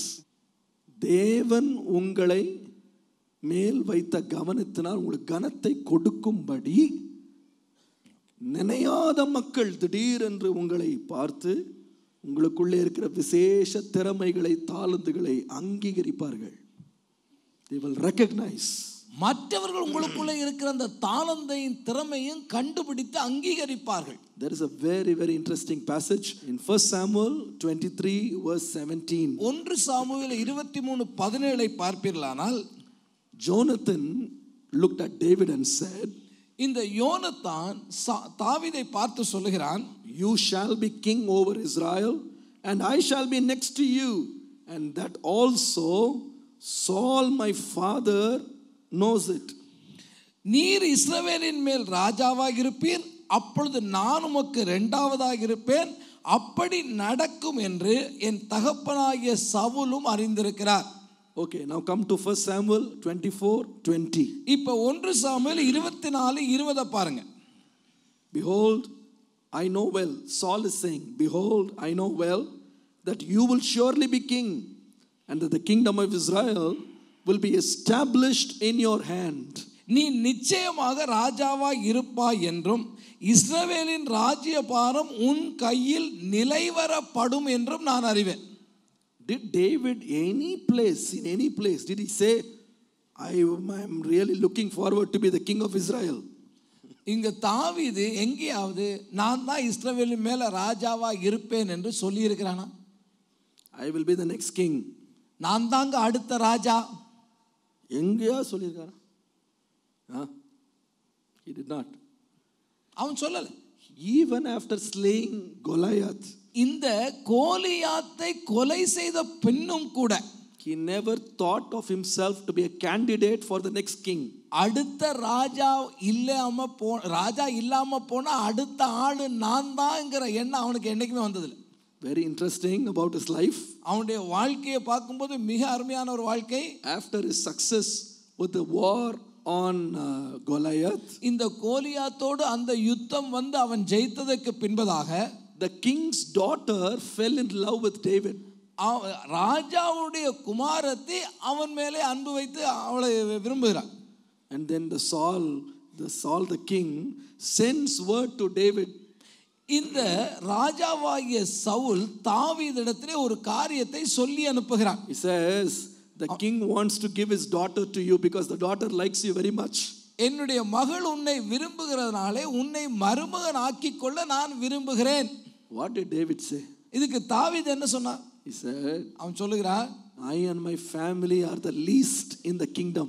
இந்த இஸ்ரவேலுடைய ராஜ்யத்திலுடைய மக்களிலே மிக தாழ்மையான எளிமையான குடும்பத்தை சேர்ந்தவன் நான். How can I become the son-in-law of the king? ராஜாவுக்கு மருமகன் ஆவதற்கு நான் எம்மாத்திரம். கவனிச்சிங்களா அத? He did not even have the guts to become the son-in-law of the king. இந்த ராஜாவுக்கு மருமகன் ஆவறதுக்கு கூட தனக்கு தகுதியில் உள்ள எண்ணம் உள்ளவனா தான் இருந்தான். மருமகன் ஆகிறதுக்கே தகுதி இல்லைன்றவன் ராஜாவாரியான்னு கேட்டா என்னங்க சொல்லுவான்? அவன் மனதில் நான் ராஜாவாவேன் அவன் நினச்சி கூட பார்க்கல. அதுக்கு திட்டம் போடலை, அதுக்கு எந்த முயற்சியும் அவன் செய்யலை. ஆனால் அவன் வாயால் சொல்லலை, கர்த்தர் அவன் எதிரியவே சொல்ல வைத்தார். ஆமென். ஹல்லேலூயா. ஹல்லேலூயா. தேவன் தடுக்கிற உயர்வுக்கு அடையாளம் என்னன்னா, நாமளே போய் நான் ராஜா என்ன 5 வருஷம் கழிச்சு நான் தான். சில பேர் இருக்காங்க பாருங்க, முன்னாலேயே கரெக்டாக எல்லாம் பிளான் பண்ணி செய்வான், எல்லாம் கரெக்டாக திட்டம் போட்டு அவன் என்ன பண்ணுவான்னா, அடுத்தது தின்ன காலியானா அண்ணன் தாங்க இருப்பார். அதுக்கு தான் அவன் 10 வருஷம் வேலை செய்கிறது. திட்டம் போட்டு உயர்றதுக்கு அவன் செய்கிற சூழ்ச்சிகளை நீங்கள் எல்லா இடத்துலையும் பார்க்கலாம். ஒரு சொத்துல ஒரு பங்கு வேணும் இருக்குன்னு தெரிஞ்சுட்டா என்ன மாதிரி பாயசம் செஞ்சு எடுத்துகிட்டு வருவான், வடை செஞ்சு எடுத்துகிட்டு வருவான், நம்மளை விசாரிப்பான். அவனு என்னடா இவன் ஒரே பாயாசமாக தூக்கிட்டு வரானேன்னு பார்த்தா அவன் உங்கள் மேலே அன்புல இல்லை. ஐயா போனால் நமக்கு ஒரு பங்கு கிடைக்கும், அங்கே அந்த சொத்துல ஒரு பாகம் நமக்கு வரும். இதை திட்டம் போட்டே அவன் என்ன பண்ணுவான், பாயாசமோ என்னென்னமோ செஞ்சு எடுத்துட்டு வருவான். ஏன்? அவனுக்கு ஒரு மனசில் ஒரு திட்டம், அடுத்தது நான் அங்கே ராஜாவாவேன். தாவீது கேட்டிங்கன்னா மருமகனை யாருக்கு எனக்கு என்ன இல்லை, தகுதி இல்லை. ஆனால் இவன் சொல்லலைங்க, ஏற்கனவே ராஜஸ்தானத்தில் உட்கார்ந்துருக்கிறவன் அடுத்த ராஜாவாக வேண்டிய ராஜகுமாரன் சொல்கிறான், நீ ராஜாவாவாய். எங்கள் அப்பாவுக்கு இது தெரியும், நீ தான் ராஜாவாக போகிற. நான் சொல்கிறேன், தேவன் நம்மை உயர்த்த வேண்டுமானால், கர்த்தர் நம்மை உயர்வின் பாதையில் கொண்டு போகிறார் அப்படின்னு சொன்னால், நம்ம நினைத்து பார்க்காத மனிதர்கள் வந்து நம்மளை பார்த்து சொல்லுவாங்க, brother there is something special with you. நான் special I am something wonderful நாமளே சொல்லிட்டு அலையிறது இல்லை. People will rise up and say there's some significance inside you. ஜனங்கள் எழும்பி சொல்லுவார்கள், உனக்குள்ளே ஒரு விசேஷமான காரியம் இருக்கிறது. Joseph went into Egypt as a slave. எகிப்துக்குள்ளே போகிற வேளையிலே இந்த யோசேப்பு ஒரு அடிமையாகத்தான் போனான். But Potiphar said, this guy is not ordinary. He saw that the Lord was with Joseph. இந்த போத்திபார் அவனை பார்த்த பொழுது, போத்திபார் இவனை சாதாரண ஒரு மனிதனாக பார்க்கவில்லை, கர்த்தர் அவனோடு இருக்கிறார் என்று இந்த போத்திபார் கண்டான். Hallelujah. Hallelujah. When he goes to the palace, அவன் அரண்மனைக்கு போகிறான். he interprets the king's dream. இந்த ராஜா காண்கிற அந்த சொப்பனத்துக்கு அவன் விளக்கத்தை கொடுக்கிறான். If it was a normal king, it was a normal instance, what would the king have done? ஒரு சாதாரணமான நிகழ்ச்சியாக, ஒரு சாதாரணமான ராஜாவாக இந்த காரியம் இருந்திருந்தால் அந்த ராஜா என்ன செய்திருப்பார்? Okay, Joseph, thank you for the wonderful interpretation. I will give you a big gift for you.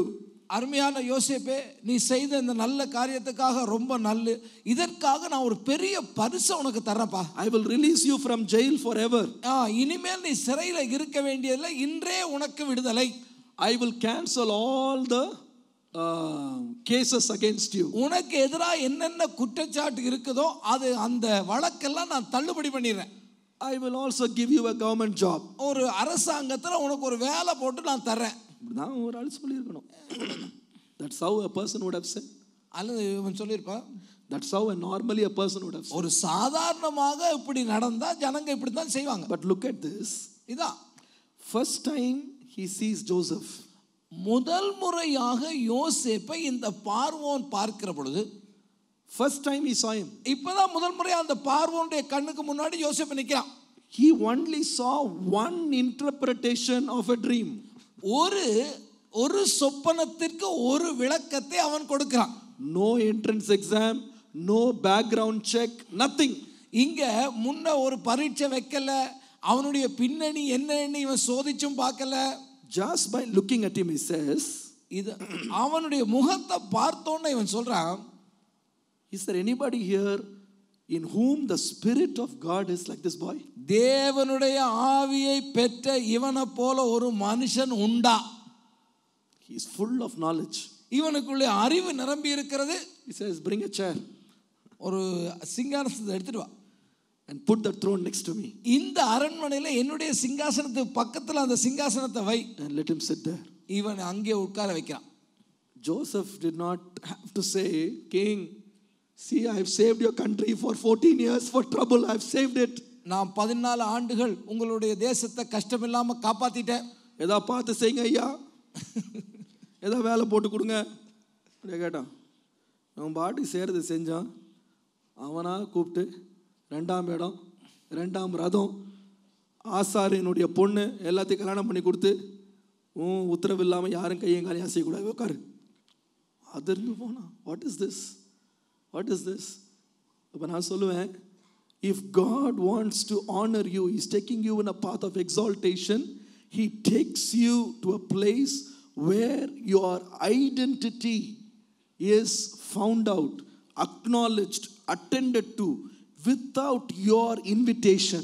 தேவனாகிய கர்த்தர் உங்களை அந்த உயர்வின் பாதையில நடத்தி செல்லும் பொழுது நீங்கள் எந்த முயற்சியும் எடுக்காமல் தேவனாகிய கர்த்தரே சந்தர்ப்பங்களை உண்டாக்கி உங்களுடைய அடையாளம், உங்களுடைய திறமை, உங்களுடைய தாளந்துகள் மற்றவர்கள் அறியும்படி தேவன் செய்வார். ஹல்லேலூயா, ஹல்லேலூயா. நீங்க விசுவாசிங்க, உங்களுடைய உயர்வு கர்த்தருடைய கரத்தில் இருக்கிறது. Yes Lord. நீங்க என்ன செய்யணும், நான் என்ன செய்யணும்? What should we do? நாம என்ன செய்யணும்? Galatians 6:9. எபேசியர் 6:9. கலாத்தியர் 6:9. Let us not be weary in well doing. நன்மை செய்கிறதுல சோர்ந்து போகாமல் இருப்போமாக. For in due season we shall reap if we faint not. நாம் தளர்ந்து போகாது இருந்தால் ஏற்ற காலத்தில் அறுப்போம். ஹல்லேலூயா, ஹல்லேலூயா. நம்ம வேலை என்ன? நம்ம வேலை என்ன சொல்லுங்க, சத்தமா சொல்லுங்களேன். நன்மை செய்கிறதில் சோர்ந்து போகாமல் இருப்போம். நன்மை செஞ்சிட்டே இருக்கணும், சோர்ந்து போகவே கூடாது. ஏற்ற காலம் வரும் பொழுது தேவன் அறுவடையை தருவார். ஹல்லேலூயா. Look at David. தாவீதை பாருங்க. What was he doing? தாவீது என்ன செய்தாங்க? He was not scheming to become the next king. அடுத்த ராஜாவா வர்றதுக்கு ஏதாவது திட்டம் தீட்டிட்டு உட்கார்ந்திருந்தானா? No. இல்ல. First Samuel 1 Samuel 24 24 17 to 19. 17 இருந்து 19 வரை உள்ள வசனங்களை பார்த்தால் The testimony of Saul. இங்க ஒரு சவுலை குறித்து, சவுல் தாவீதை குறித்து ஒரு வார்த்தை சொல்லுகிறான். You are more righteous than I, for you have rewarded me good, whereas I have rewarded you evil. நீ என்னை பார்க்கிலும் நீதிமான், நீ எனக்கு நன்மை செய்தாய், நானோ உனக்கு தீமை செய்தேன். Verse 19. 19ஆம் வசனத்திலே, if a man find his enemy, will he let him go away?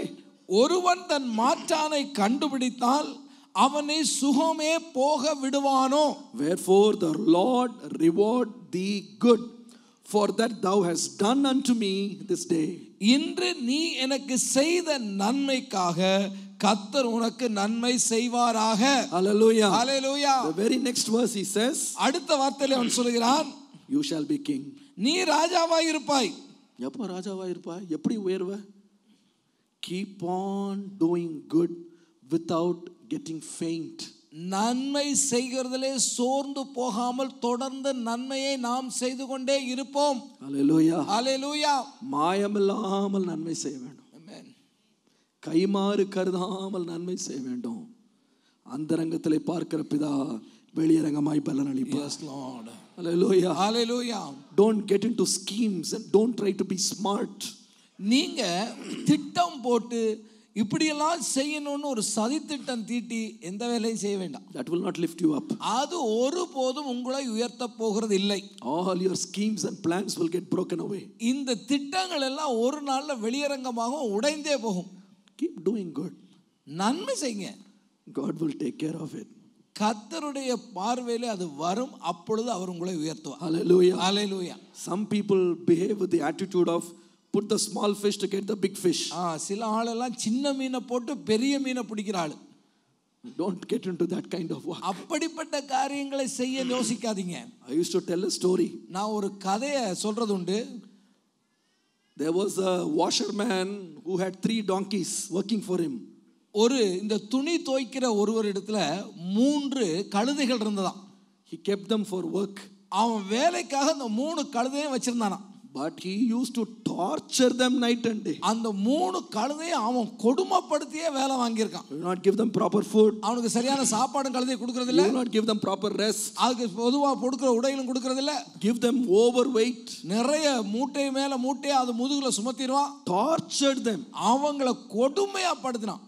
Out of the 3, 2 could not take it any longer. இந்த 3 கழுதையில 2 கழுதைக்கு இதுக்கு மேல பொறுக்க முடியல. One day they resigned the job. ஒரு நாள் இந்த 2 கழுதையும் வேலையை வேணான்னு ராஜினாமா பண்ணிடுச்சு. And they went and joined in an IT company. அது போய் ஐடி கம்பெனில ஜாயின் பண்ணிடுச்சு. Never again come here. நான் திரும்பி இந்த பக்கமே வர மாட்டேன். And time passed by. அப்படியே காலம் போயிடுச்சு. After 1 or 2 years, ஒரு 2-3 வருஷத்துக்கு பின்னாடி one day the only donkey that was here இந்த துணி துவைக்கிறவனோட இருந்த அந்த ஒரு கழுதை இருக்குல்ல, went for shopping in the evening to the market. இது சாயங்கால வேளையில மார்க்கெட்டுக்கு கடைக்கு போகுது. And there by chance it met the other 2 donkeys. அங்க போன இடத்துல சந்தர்ப்பவசமா மத்த 2 கழுதைகளை சந்திக்க நேர்ந்தது. Very happy to meet them after so much of time. பழைய வேலையாட்களை சேர்ந்து சந்திச்சிருக்கிற ஒரு மகிழ்ச்சியில இருந்தது. So they were all talking. இவங்க எல்லாம் பேசிக்கிறாங்க. And then the 2 donkeys they said, what about you? Where are you working now? இப்ப அந்த 2 கழுதைகளும் கேக்குது இந்த கழுதையை பார்த்து, இன்னும் இப்ப எங்கப்பா நீ வேலை செய்ற? Where are you? இப்ப எங்க இருக்க? With the same man. அந்த பழைய ஆட்டு தான் இருக்கேன். Same man. அந்த ஆட்டு தான் இருக்கேன். How are you able to bear with it? எப்படிப்பா அந்த ஆளோட இன்னும் நீ இருக்கிற? It's okay, I'm with him. எப்படியோ இருக்கப்பா. So the donkeys say, has that fellow changed? Has he become merciful, kind, loving? இப்ப அந்த 2 கழுதைங்க ஆளு மாறிட்டானா? இப்ப நல்ல மனுஷன் ஆயிட்டானா? இப்ப உண்மையில ரொம்ப இரக்கமா இருக்கானா? No. Things are becoming even worse. அவன் இதை முன்ன இருந்த காட்டிலும் அதிகமா கொடுமை ஆயிட்டாப்பா. Worst fellow. இப்ப ரொம்ப அதிகமா என்ன துன்பப்படுத்துறான். Why are you still saying there? Come with us, there's opening. அப்ப ஏன் இன்னும் அவனோட இருக்கா? இன்னும் எத்தனை இடத்துல வேலை இருக்கே, விட்டுட்டு போயேன். Come to us. எங்களோட வா.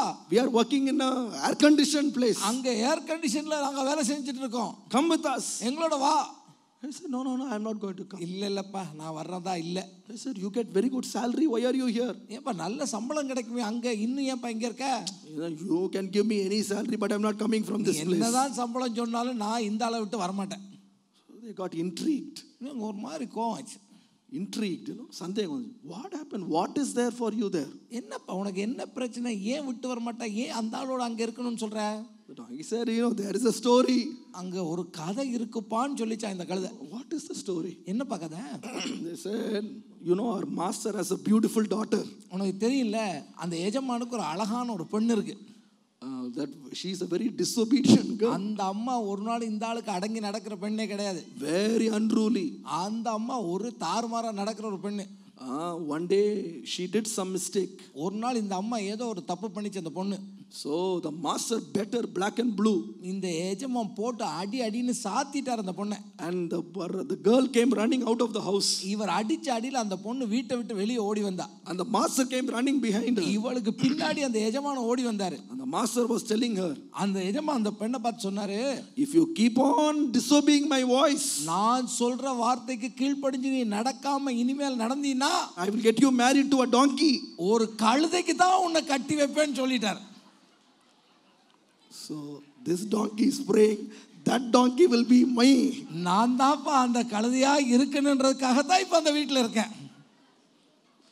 இவர் பொதி மூட்டை தூக்குறதும் இவர் ஆடுறதும் ரொம்ப தாழ்மையானவர் நினைக்கிறீங்களா? எல்லாம் ஒரு கணக்கு தான். புரியுதுங்களா நான் சொல்றது? எல்லாம் ஒரு கணக்கு. கொஞ்சம் பொறுத்து இருந்தா பொண்ணு வரும். என்ன எஜமான் பொண்ணை விட முடியுமா? இவர் போடுற கும்பிடெல்லாம் பார்த்து பயந்துடாதீங்க, ஏமாந்துடாதீங்க. இதெல்லாம் ஒரு கணக்கு. பிற்கால வாழ்க்கை நினைத்து இக்கால பாடுகளை சகிக்கிறேன்.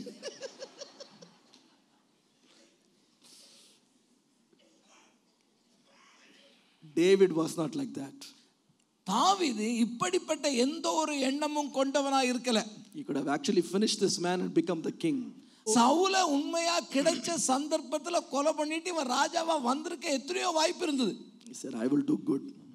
இல்ல, நான் செய்ய மாட்டேன். I will do only good. நான் நன்மையே செய்வேன். God will exalt me. தேவன் என்னை உயர்த்துவார். Hallelujah. Hallelujah. இவன் சொல்லலங்க நான் ராஜாவாவேன், அவன் சொல்லவே இல்லை. அவனை எதிரியாக பாவித்த சவுல் அவன் வாயை திறந்து சொல்றான், நீ ராஜாவாவாய். Amen. ராஜ்யபாரம் உன் கையில் ஸ்திரப்படும்பா. நான் சொல்லுவேன், கர்த்தருடைய உயர்வுன்னு அர்த்தம் என்ன தெரியுமாங்க? நீங்க உண்மையா நன்மையே செஞ்சிட்ருங்க.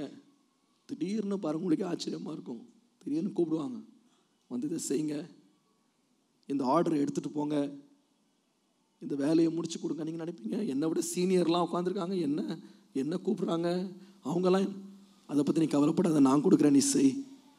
அதிர்ச்சியாக இருக்கும். ஏன்னா கர்த்தர் கொடுக்குற உயர்வு, கர்த்தர் நம்முடைய நன்மையை பார்த்து கொண்டே இருக்கிறார். அல்லேலூயா.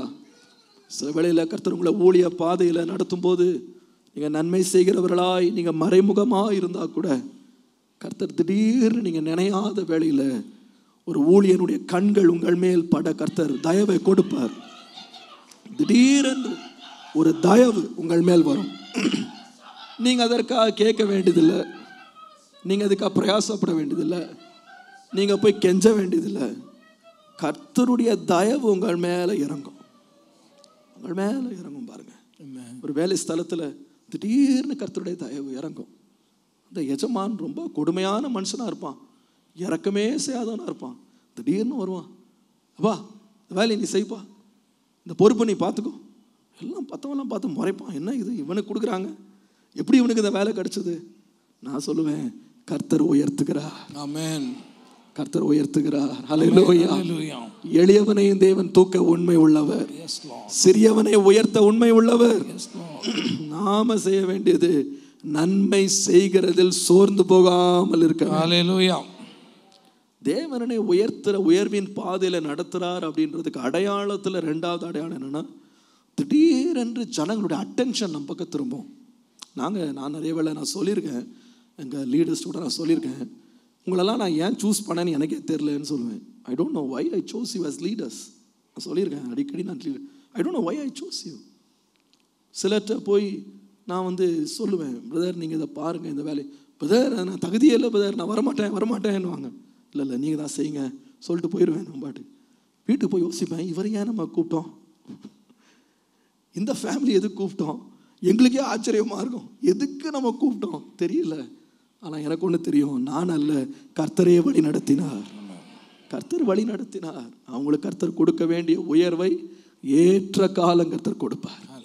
நான் சொல்லுவேன், when you go with God, walk with God, don't do anything so that you can attract attention. Don't do that.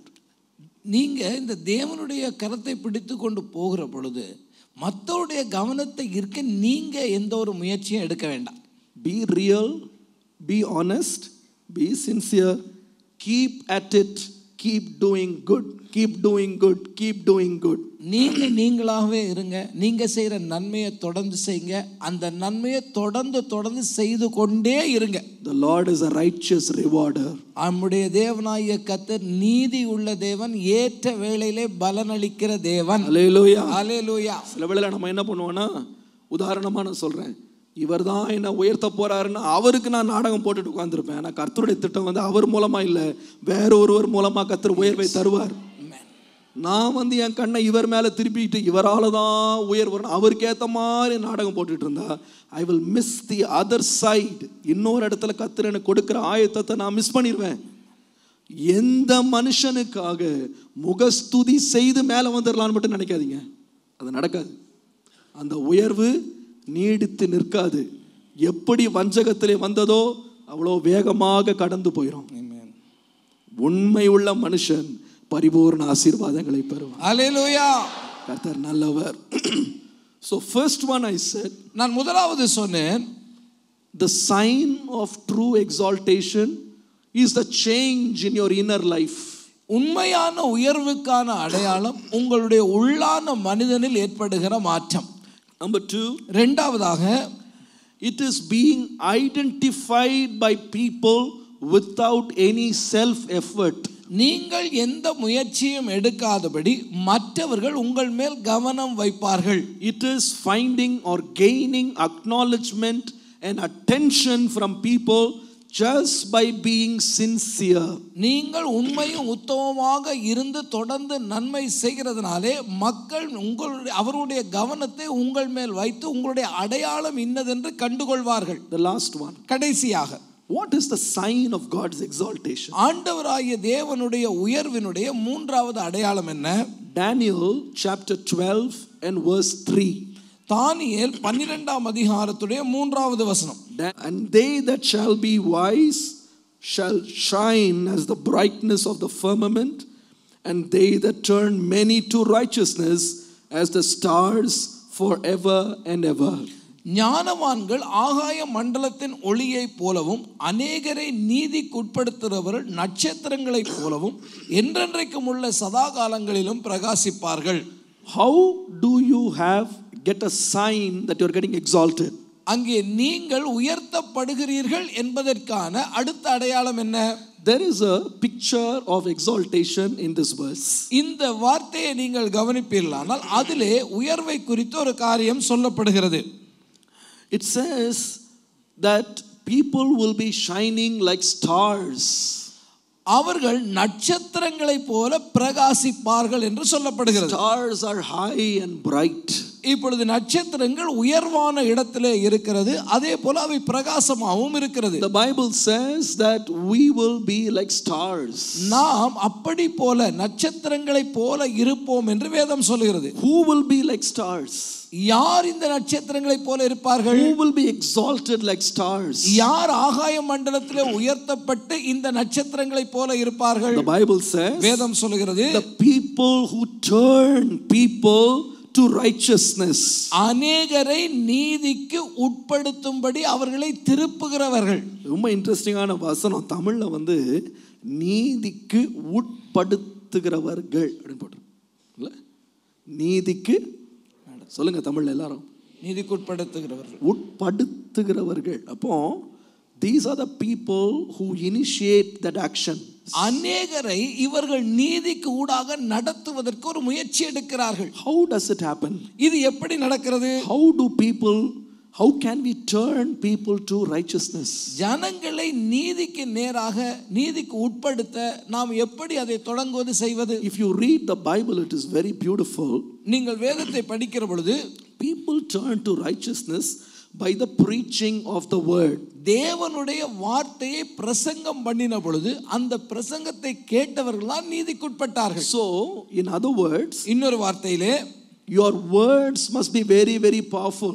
உங்களுடைய வார்த்தையானது வல்லமை உள்ள வார்த்தையாய் இருக்க வேண்டும். This brings me to thought number 3. இது மூன்றாவது காரியத்தை குறித்து நான் சொல்லுகிறேன். The third sign of somebody being exalted by God is that they become very influential. இந்த தேவனாலே உயர்த்தப்படுவதற்குள்ள மூன்றாவது அடையாளம், இன்னொருடைய வாழ்க்கையிலே செல்வாக்கு செலுத்தக்கூடிய நபர்களாக நீங்கள் மாறுவீர்கள். They are accepted. Their words find acceptance with the crowd. யாரிடத்தில் அவர்கள் பேசுகிறார்களோ, எந்த ஜனத்திடத்திலே அவர்கள் பேசுகிறார்களோ, அந்த வார்த்தை அவர்களுக்குள்ளே ஒரு செல்வாக்கை செலுத்தி அவர்களை மாற்றத்துக்கு உட்படுத்தும். Their words are accepted. அவருடைய வார்த்தையை இவர்கள் ஏற்றுக்கொள்வார்கள். When somebody speaks and you find acceptance in your listeners, you are actually in an exalted position. ஒருவர் பேசும் பொழுது அந்த வார்த்தையை கேட்டுக்கொண்டிருக்கிறவர்கள் அந்த வார்த்தையை ஏற்றுக்கொள்வார்களானால் நீங்கள் உயர்த்தப்படுகிற அந்த பாதையிலே இருக்கிறீர்கள் என்று அர்த்தம். Let me put it in a different way, little bit, so you'll understand. நீங்கள் புரிந்து கொள்ளும்படி நான் சற்று விளக்கமாகவே சொல்கிறேன். When you are able to make people submit to your words, நீங்கள் பேசுகிற வார்த்தைகளுக்கு தங்களை சிலர் அர்ப்பணிக்கிற பொழுது, when your words are having an influence in people's lives and decisions, நீங்கள் பேசுகிற வார்த்தை இன்னொருவருடைய வாழ்க்கைக்குள்ளே பிரவேசித்து செல்வாக்கை செலுத்துகிற பொழுது, if you are able to initiate change in people's lives, மற்றவருடைய வாழ்க்கையிலே மாற்றங்கள் உங்களாலே தொடக்கி வைக்கப்படுகிற பொழுது, if you are able to dominate change in somebody's life, இன்னொருவருடைய வாழ்க்கையிலே ஏற்படுகிற மாற்றத்துக்கு நீங்கள் காரணமாக இருக்கிற வேளையிலே, then you are rising in position. அப்பொழுது நீங்கள் உயர்வு அடைகிறவராய் மாறுகிறீர்கள். Just to infer a thought, I will go to Genesis. நான் இதை விளக்கி சொல்லும்படி திரும்ப ஆதியாகமத்துக்கு வருகிறேன். We know that Joseph was exalted. இந்த யோசேப்பு உயர்த்தப்பட்டான் என்பதை நாம் அறிவோம். But I will show you 3 verses, very interesting verses. நான் 3 வார்த்தைகளை காண்கிறேன், மிக மிக முக்கியமான வார்த்தைகள். Genesis 41:40. நீங்கள் 41ஆம் அதிகாரம் 40 ஆதியாகமத்திலே படிப்பீர்களானால், The Bible says, வேதம் சொல்கிறது, according to your word shall my people be ruled. According to your word. உன் வாக்கின்படியே என் ஜனங்கள் எல்லோரும் அடங்கி நடக்க கடவர்கள். I want you to mark that word, வாக்கின்படியே. உன் வாக்கின்படியே. கவனித்து பாருங்கள், உன் வாக்கின்படியே. Okay, now come to Genesis 41:44. 41ஆம் அதிகாரத்துடைய 44வது வசனத்தை பாருங்கள். Okay, without you no man shall lift up his hand or foot in the land of Egypt. உன் ஒருவனும் உன் உத்தரவில்லாமல் தன் கையையாவது தன் காலையாவது எகிப்து தேசத்திலே அசைத்து விடக்கூடாது. தமிழ்ல எனக்கு ரொம்ப பிடிச்சிருக்கு, உத்தரவில்லாமல். Without your permission nobody can do anything on their own. இந்த தேசத்திலே உன்னுடைய உத்தரவில்லாமல் ஒருவனும் ஒன்றும் செய்து விடக்கூடாது. Come to Genesis 41:55. 41:55 பாருங்கள். It says, Pharaoh said to all the Egyptians, go to Joseph, what he says you do. இந்த எகிப்தியர்களை பார்த்து அவர்களுக்கு அரசனாக இருக்கிற இந்த பார்வோன் சொல்லுகிறான், நீங்கள் யோசேப்பினிடத்திலே போய் அவன் உங்களுக்கு சொல்லுகிறபடி செய்யுங்கள். இந்த 3 வசனத்துல என்ன முக்கியமான கருத்து சொல்லுங்க? வார்த்தையின்படியே, உன்னுடைய உத்தரவில்லாமல், அவன் சொன்னபடி. அப்போ அங்க வல்லமை, அதிகாரம், உயர்வு, அதனுடைய நடுமையம் எங்க இருக்குன்னா அந்த வார்த்தையில் அவ்வளவு அதிகாரம். சொல்றது புரியுதா உங்களுக்கு? Power in the word. அவனுடைய வார்த்தையிலே அந்த வல்லமை இருக்கிறது. The centurion came to Jesus and said, if I tell one to go, he goes. If I say come, he comes.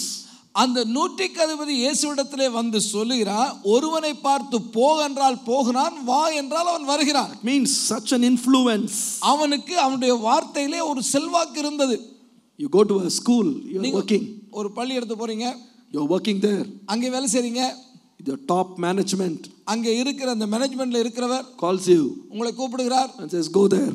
நீ அங்க போன்னு சொல்றாரு. Go to this class. இந்த கிளாஸுக்கு போன்றாரு. Do that. இதை செய் என்றார். What will you do? நீங்க என்ன செய்வீங்க? Just do it. அதை உடனே செஞ்சிருவீங்க. You don't say give it in writing.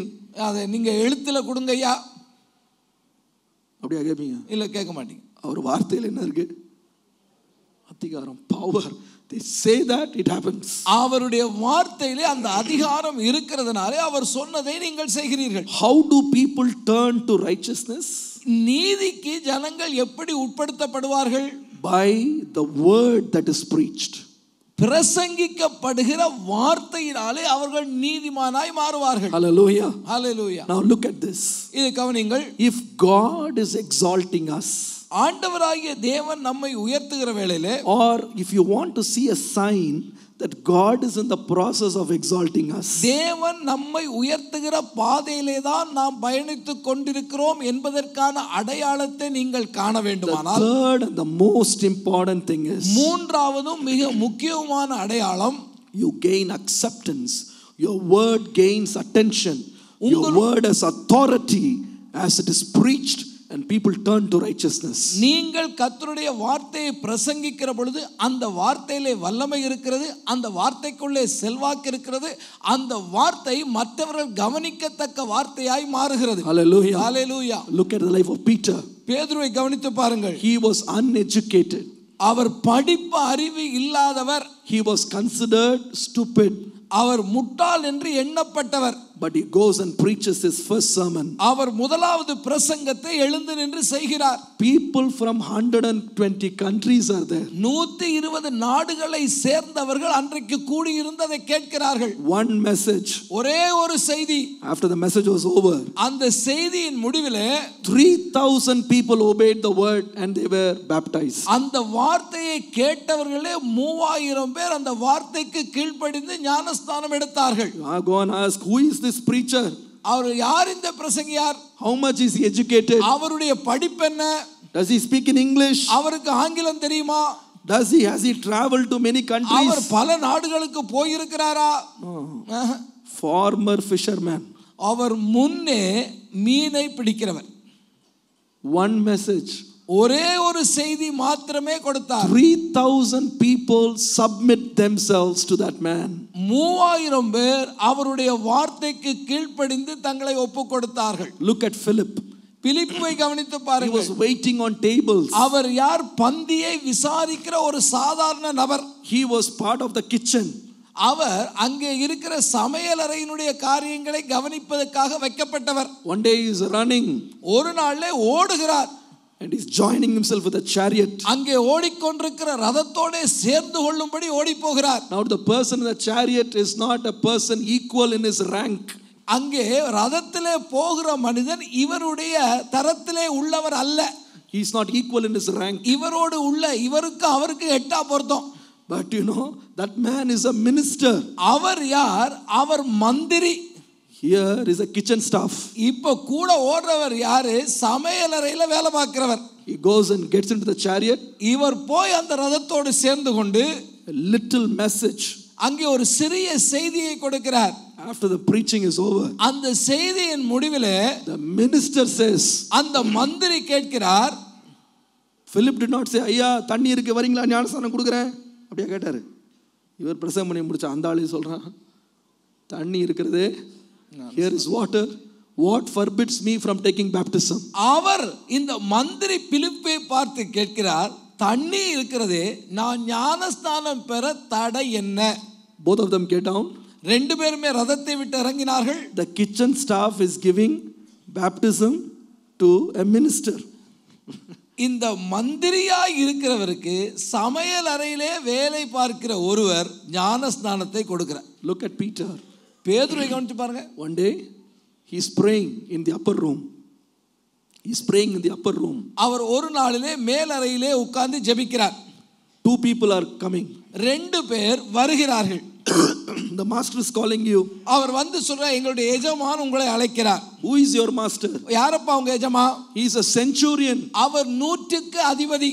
100 soldiers are under him. அவருக்கு கீழே 100 படை வீரர்கள் இருக்கிறார்கள். Now the Jewish people are under the control of the Roman Empire. இந்த ரோமர்களுடைய கட்டுப்பாட்டிலே ஆட்சி அதிகாரத்தின் கீழே தான் யூதர்கள் அன்றைக்கு வாழ்ந்து கொண்டிருந்தார்கள். Peter goes with them. அங்கே பேதுரு அவரிடத்திலே போகிறார். An ordinary fisherman. ஒரு சாதாரண மீனவர். A simple Jew, ஒரு சாதாரண எளிமையான யூதன், uneducated man, படிப்பறிவு அற்றவர், enters the house of a centurion. ஒரு நூற்றுக்கு அதிபதியினுடைய வீட்டுக்குள்ளே அவர் பிரவேசிக்கிறார். And he starts preaching the word. கர்த்தருடைய வார்த்தையை அங்கே அவர் பிரசங்கிக்கிறார். The Bible says, வேதம் சொல்கிறது, the centurion and his whole family, they accepted Jesus and they took baptism. நூற்றுக்கு அதிபதியும் அவனுடைய வீட்டார் அனைவரும் இவருடைய பிரசங்கத்தை கேட்டு இயேசுவை ஏற்றுக்கொண்டார்கள். Look at Paul and Silas. பவுலையும் சீலாவையும் கவனித்து பாருங்கள். They were condemned prisoners and put in the jail. அவர்கள் ரெண்டு பேருமே குற்றவாளிகள் ஆக்கப்பட்டு சிறைச்சாலையிலே போடப்பட்டவர்கள். They were beaten. அவர்கள் அடிக்கப்பட்டார்கள். Their feet was in stocks. அவர்களுடைய கால்கள் தொழுமரத்திலே கட்டி வைக்கப்பட்டது. But night they are worshiping Jesus. இரவிலே அவர்கள் இயேசுவை துதித்து பாடுகிறார்கள். Suddenly the doors open. திடீரென்று பார்க்கும் பொழுது கதவுகள் திறக்கிறது. The jailer comes. Jailer அங்க சிறைச்சாலை அதிகாரி உள்ளே வருகிறான். Paul says, we are all here. Pavul சொல்கிறான், நாங்களே இங்க தான் இருக்கோம். The jailer says, please come to my house. எங்க வீட்டுக்கு வாங்கன்னு கூட்டிட்டு போறான். The criminals are taken by a government employee, a jailer, an officer to his house. ஒரு சிறைச்சாலை அதிகாரி குற்றவாளி ஆக்கப்பட்டு உள்ளே போடப்பட்ட கைதியை தன்னுடைய வீட்டுக்கு அழைத்து கொண்டு போகிறார். That night Paul is preaching. அன்றைக்கு இரவிலே பவுல் திரும்பவும் பிரசங்கம் பண்ணுகிறார். The jailer and his family accept Jesus and they are baptized. அந்த சிறைச்சாலைக்காரனும் அவனுடைய வீட்டார் அனைவரும் ஞானஸ்நானம் பெற்றார்கள். Hallelujah. Hallelujah. ஏன் எப்படி நடந்துச்சு? அவங்க வார்த்தையில அவ்வளோ வல்லமை, தகுதியின் அடிப்படையில் கிடையாது, வல்லமை. Yes Lord. கர்த்தர் என்னை உயர்த்துகிறார் அப்படின்றதுக்கு அடையாளம் என்ன தெரியுமா? நான் புறஜாதிகளுக்கு போய் சுவிசேஷம் சொல்லும்போது எதிர் பேச முடியாமல் என்னுடைய சத்தியத்திற்கு அவர்கள் செவி சாய்க்கிறார்கள். அநேகரை நீதிக்குட்படுத்துகிறேன், முடிவு நட்சத்திரத்தை போல நான் பிரகாசிக்கிறேன். நிறைய விசுவாசிகள் உயர்வு அப்படின்ட்டா பொருளாதார ரீதியாக நம்ம ரொம்ப யோசிக்கிறோம். நமக்கு உலகத்தில் என்ன இருக்குது இல்லை, இதை வச்சு தான் நம்ம கணக்கு போடுறோம். நம்மளால் சொல்ல முடியுமா, பாஸ்டர் நான் ஆண்டவருடைய சேவை என்னுடைய ஒர்க் ஸ்பாட்டில் நான் செய்கிறேன், என் அதிகாரிக்கு போய் நான் சுவிசேஷம் சொல்கிறேன், என் உடன் வேலை ஆட்களுக்கு நான் சுவிசேஷம் சொல்கிறேன், யாரும் எழுத்து பேச முடியாது பாஸ்டர், அநேகரை நான் நீதிக்குட்படுத்தியிருக்கேன், என் வார்த்தைகள் வல்லமை உள்ளதாக இருக்கு, அந்த பரிசுத்தாவியின் வல்லமையினால் நான் நிறைஞ்சு நான் செய்கிற ஊழியத்தினால் அநேகரை நீதிக்குட்படுத்தி நட்சத்திரத்தை போல நான் சொல்லிக்கிறேன். உண்மையான உயர்வு என்ன தெரியுமா? இந்த உலகத்தில் நம்ம சேர்த்த எல்லாம் இங்கே விட்டுட்டு போனோம். ஆனால் நம்முடைய வல்லமை உள்ள பிரசங்கத்தினாலே, சாட்சி பகிர்தலினாலே அநேகரை நீதிக்குட்படுத்தும் போது நாம் இந்த உலகத்தில் அல்ல, நட்சத்திரங்களை போல நாம் பிரகாசிக்கிறோம். அது எப்படி வரும், எப்படி நடக்கும் அப்படின்னு கேட்டால், வசன சாதுரியத்தினால் இல்லை, திறமையினால் பேசுறதுனால இல்லை. அப்போஸ்தலனாகிய பவுல் இதை பற்றி பேசும்பொழுது 1 Corinthians chapter 2 verse 1 to 5, 1 கொரிந்தியர் 2ஆம் அதிகாரம் 1 முதல் 5 வரை உள்ள வசனங்களிலே பவுல் அப்போஸ்தலன் சொல்லுகிற பொழுது, he says, I do not come to you with excellency of speech or wisdom. அவர் சொல்லுகிறார், சிறந்த வசனிப்போடாவது ஞானத்தோடாவது நான் உங்களிடத்தில் வரவில்லை. Verse 4, 4ஆம் வசனத்திலே, my speech and my preaching was not with enticing words of man's wisdom. எங்கள் விசுவாசம் மனுஷருடைய ஞானத்தினால் அல்ல, என்னுடைய பேச்சும் என்னுடைய பிரசங்கமும் மனுஷ ஞானத்துக்குரிய நய வசனம் உள்ளதாய் இராமல். But how was it? அது எப்படி இருந்ததாம்? It was in the demonstration of spirit and of power. ஆவியினாலும் பலத்தினாலும் உறுதிப்பட்டதாக இருந்த வார்த்தை என்று சொல்லுகிறார். நான் உண்மையா ஜெபம் பண்றேன், நம்முடைய சபையில எல்லாரும் இப்படி உயர்த்தப்படணும். என்ன உயர்வு பாஸ்டர் அப்படின்னு கேட்டா, நட்சத்திரத்தை போல உயரணும். ஏன் எப்படி நட்சத்திரம் போல உயர்றது? அநேகரை நீதிக்குட்படுத்துறது. எப்படிங்க இவங்களை உட்படுத்துனீங்க?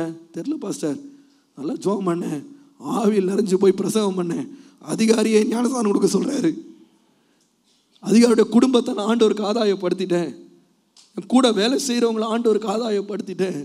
இது வல்லவா உயர்வு? இந்த காலையில் ஆண்டவரே, என் வார்த்தையில தேவனுடைய வல்லமை இருக்கும்படி உம்முடைய அதிகாரத்தினால் என்னை நிரப்புகிற பரிசுத்தாவின் அபிஷேகத்தை எனக்கு தாரும். இந்த உயர்வை என் வாழ்க்கையில் அனுபவிக்கணும். 20 வருஷமா 30 வருஷமா 10 வருஷமா நான் சர்ச்சுக்கு வர்றேன். ஆண்டவரே உயர்த்தும் உயர்த்தும் உயர்த்தும் ஜெபம் பண்ணுறேன். என்ன உயர்வு? இந்த உயர்வு தேவை. என்ன உயர்வு? எல்லா இடத்துலையும் சுவிசேஷம் பிரசங்கம் பண்ணுறேன், அநேகரை நீதிக்குட்படுத்துகிறேன். என் வாயின் வார்த்தைகள் வல்லமையினால் நிறைந்து ஜனங்கள் எதிர்பேச முடியாதபடி, என் வாக்குக்கு அடங்கும்படி, நான் சொல்லுகிற சுவிசேஷத்தை அவர்கள் ஏற்றுக்கொள்ளும்படி தேவன் வல்லமையாய் கிரியை செய்தார். அல்லேலூயா, அல்லேலூயா. இதுக்கு வாக்கும் தேவையில்லை, வல்லமை தேவையில்லை, எந்த ஒரு மனிதனுடைய ஞானம்லாம் தேவையில்லை. பரிசுத்தாவின் வல்லமை தேவை. பரிசுத்தாவின் வல்லமையினால் ஒருத்தர் நிறைஞ்சிட்டான்னா கர்த்தர் அவனை உயர்த்த தேவன் வல்லவராக இருக்கிறார். நட்சத்திரத்தை போல பிரகாசிக்க பண்ணுவார். இந்த காலையில் ஆண்டவரே, இந்த உயர்வு எனக்கு தாரும். இந்த அடையாளங்கள் என் லைஃப்ல இருக்கணும். I want to see these signs in my life. என்னுடைய வாழ்க்கையில இப்படிப்பட்ட உயர்வின் அடையாளங்களை நான் காண விரும்புகிறேன். 3 things. 3 காரியங்களை சொன்னேன். Change in my inner life. நம்முடைய உள்ளான மனிதனில் உண்டாகிற மாற்றம். Change in my attitude. என்னுடைய மனநிலைகளிலே சுபாவங்களிலே உண்டாகிற மாற்றம். Number 2. இரண்டாவது, I am identified not by myself but somebody else. நான் என்னை அடையாளப்படுத்திக் கொள்வது அல்ல, வேறு ஒருவரால் நான் அடையாளம் காணப்பட வேண்டும். Acknowledgement and attention comes from my faithful service. நான் உண்மையாக தொடர்ந்து நன்மை செய்கிறதனாலே நான் அந்த இடத்திலே மற்றவருடைய கவனத்தை பெறுகிறேன். Number 3. மூன்றாவது, I am a man of influence. நான் என்னுடைய வார்த்தையினாலே செல்வாக்கு செலுத்துகிற ஒரு நபராக இருக்கிறேன். My words are accepted. என்னுடைய வார்த்தையானது மற்றவர்களால் ஏற்கப்படுகிற வார்த்தையாய் மாறுகிறது. எத்தனை பேர் சொல்ல முடியும் நீ காலையில, பாஸ்டர் இந்த 3 அடையாளங்கள் என் லைஃப்ல இருக்கு? இந்த அடையாளங்கள் நம்ம லைஃப்ல இல்லைன்னா இன்னைக்கு ஆண்டவர்கிட்ட ஜெபம் பண்ணோம். இந்த அடையாளங்களை என் வாழ்க்கையில் நான் பார்க்கணும் ஆண்டவரே. உள்ளான மாற்றம், தேவன் உயர்த்துகிறதற்கு காத்திருந்து நன்மை செய்கிறது, எல்லாவற்றுக்கும் மேலாக வார்த்தையிலே வல்லமையோடு ஊழியம் செய்கிறது எனக்கு தாரும் ஆண்டவரே. இந்த வருஷத்தின் முடிவிலே கர்த்தர் கிருபை தரும்படியாய் நம்ம எல்லாரும் முழங்கால் படிவிடுவோம். கர்த்தரை நோக்கி நாம் ஜெபம் பண்ணுவோம். கர்த்தருடைய ஆவியானவர் இன்றைக்கு நம்மை புதிய அபிஷேகத்தினால் நம்மை நிறைத்து, என் வாயின் வார்த்தைகள் வல்லமை உள்ளதாய் ஆண்டவரே, நான் போய் பிரசங்கிக்கும் போது, கர்த்தருடைய சுவிசேஷத்தை அறிவிக்கும் போது எதிர்பேசக்கூடாத வல்லமை என்னை நிரப்பும்படியாக ஆவியின் நிறைவினால் என்னை நிரப்பும் ஆண்டவரே. எத்தனை பேர் ஜெபிக்க போறீங்க? நான் சொல்ல, மற்ற எல்லா உயர்வும் மாயமானது, எல்லாம் மறைஞ்சு போயிடும். ஆனால் நான் பிரசங்கம் பண்ணும் பொழுது அநேகரை நீதிக்குட்படுத்துகிற ஒரு வல்லமையினால் நான் தரிப்பிக்கப்பட்டிருக்கிறேன். அநேகரை பரிசுத்தாவின் வல்லமையினாலே நான் சந்தித்து தேவனுடைய சுவிசேஷத்தை அறிவித்து ரட்சிப்புக்கேற்ற நீதியை நான் உருவாக்கும்படி ஆண்டவரே என்னை வல்லமையினால் அபிஷேகியும். கரங்களை உயர்த்தி எல்லாரும் ஜெபம் பண்ண ஆரம்பிப்போமா? என்னை இன்றைக்கு அபிஷேகியும் ஆண்டவரே, எனக்கு இன்றைக்கு அபிஷேகியும். அநேகரை நீதிக்குட்படுத்த வேண்டும். சொல்லுங்க வாயை திறந்து, அநேகரை நீதிக்குட்படுத்த வேண்டும். நட்சத்திரத்தை போல நான் ஜொலிக்க வேண்டும் ஐயா, நட்சத்திரத்தை போல நான் பிரகாசிக்க வேண்டும். எல்லாருடைய சத்தமும் எழும்பட்டும். ஆவியானவரே என்னை நிரப்பும், என்னை நிரப்பும் ஐயா. ஒரு செல்வாக்குள்ளவனாக, என் வாயின் வார்த்தைகளில் வல்லமை உள்ளதாக, உமக்கு ஊழியம் செய்து அநேகரை ஆதாயப்படுத்தத்தக்கதாக, ஞானத்தினால் அல்ல, மனுஷ புத்தியினால் யுக்தியினால் அல்ல, தேவ தயவினாலும் தேவனுடைய வல்லமையினாலும் நான் எழும்பி கர்த்தருக்காய் பிரகாசிக்கும்படியாக, தடைகளை நீக்கும்படியாக, கல்லான இருதயங்கள் சதையாய் மாறும்படியாய் தேவனே அனுக்கிரகம் பாராட்டும். எல்லாரும் சத்தத்தை உயர்த்தி ஜெபம் பண்ணுவோம். ஓ தேங்க்யூ லார்ட். ஆண்டவரே நன்றி செலுத்துகிறோம். கர்த்தர் கிறிஸ்துவுக்குள்ளே நம்மை உன்னதங்களிலே உள்ள சகல ஆசீர்வாதத்தினாலும் நம்மை ஆசீர்வதித்திருக்கிறார். நாம் ஒரு ஆசீர்வாதத்தை எதிர்பார்க்க வேண்டும். அந்த ஆசீர்வாதத்தை அடைவதற்கு முயற்சி எடுக்க வேண்டும். இந்த பூமிக்குரிய ஆசீர்வாதங்கள் அநித்தியமானவைகள். அதை காண்பதற்கு மோசே கண்கள் திறந்தது. என்னுடைய படிப்பு, என்னுடைய அந்தஸ்து, என்னுடைய பதவி, பட்டம், இது எல்லாம் அநித்தியமானது. நித்தியமானதை நான் தேடி போகிறேன், அநித்தியமானலாம் தூக்கி போட்டுட்டு. ஆனால் நாம் இன்றைக்கு எதன் மேலே கண்ணாக இருக்கிறோன்னு கேட்டிங்கன்னா, நித்தியமானதை உதறி தள்ளிவிட்டு அநித்தியமானதை நாம் சம்பாதிக்க போறோம். அதுக்கு தான் முழு நேரத்தை செலவு பண்றோம். மாம்சம் எல்லாம் புல்லை போலவும் அதன் மகிமையெல்லாம் புல்லின் பூவை போலும் இருக்கிறது. அந்த புல் வாடிப்போம், அந்த மகிமையெல்லாம் கொட்டிப்போம். நம்முடைய வாழ்க்கை நாமே யோசித்து பார்ப்போம். ஒரு காலத்திலே இந்த உலகத்திலே சம்பரமாய் சாப்பிட்டு சம்பரமாய் உடுத்து நன்ற அருமையாக எல்லாவற்றையும் அனுபவித்த ஒரு மனுஷன் தன்னுடைய மரணத்துக்கு பின்னாலே கண்ணை திறந்தான். பிச்சைக்காரனாய் கண்ணை திறந்தான். ஒரு தண்ணீர், ஒரு டிராப் தண்ணிக்காக கதறி கொண்டிருந்தான். ஆனால் உலகத்தில் பிச்சைக்காரனாக இருந்தவன் கண்ணை திறந்த போது ஆபிரகாம் மடியில் உட்கார்ந்திருந்தவனாக இருந்தான். இந்த ஐஸ்வர்யவான் கண்கள் திறந்தது மரணத்துக்கு பின்னால், ரொம்ப கால தாமதமாகி. இன்றைக்கு ஆண்டவர் நான் உயிரோடு இருக்கும்போதே நம்முடைய கண்களை திறக்கணும். அதனால்தான் பவுல் ஜெபம் பண்ணார், பிரகாசமான மனக்கண்களை திறந்தருளும் என்று சொன்னார். நமக்கு ஒரு கண்ணு தேவை. நாம் ஆவிக்குரியவைகளையும் மேலானவைகளையும் தேடும்போது பூமிக்குரியது பின்னால வரும். ஆனால் நாம் பூமிக்குரியவைகளுக்கு பின்னால போவோமானால் அதையும் இழந்து இதையும் இழந்து பரிதாப நிலையிலே நாம் நிற்போம்.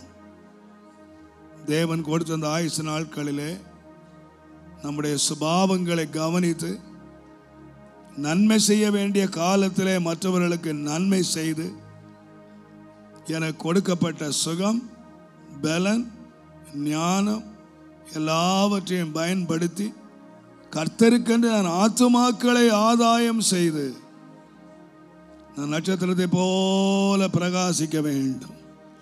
ஆண்டவரே என்னை அதற்கு தகுதிப்படுத்தும். எத்தனை பேர் ஜெபிக்கலாம்னு நினைக்கிறீங்க? ஒரு 2 நிமிஷம் வாயை திறந்து எல்லாரும் ஜெபம் பண்ணுங்க. ஆண்டவரே, இந்த ஆவிக்குரிய உயர்வை என்னுடைய வாழ்க்கையிலே அனுபவிக்க வேண்டும் சுவாமி. இந்த ஆவிக்குரிய ஆசீர்வாதங்களை என்னுடைய வாழ்க்கையிலே நான் அனுபவிக்க வேண்டும். ஆவியானவரே, எனக்கு உதவி செய்யுங்க, எனக்கு உதவி செய்யுங்க.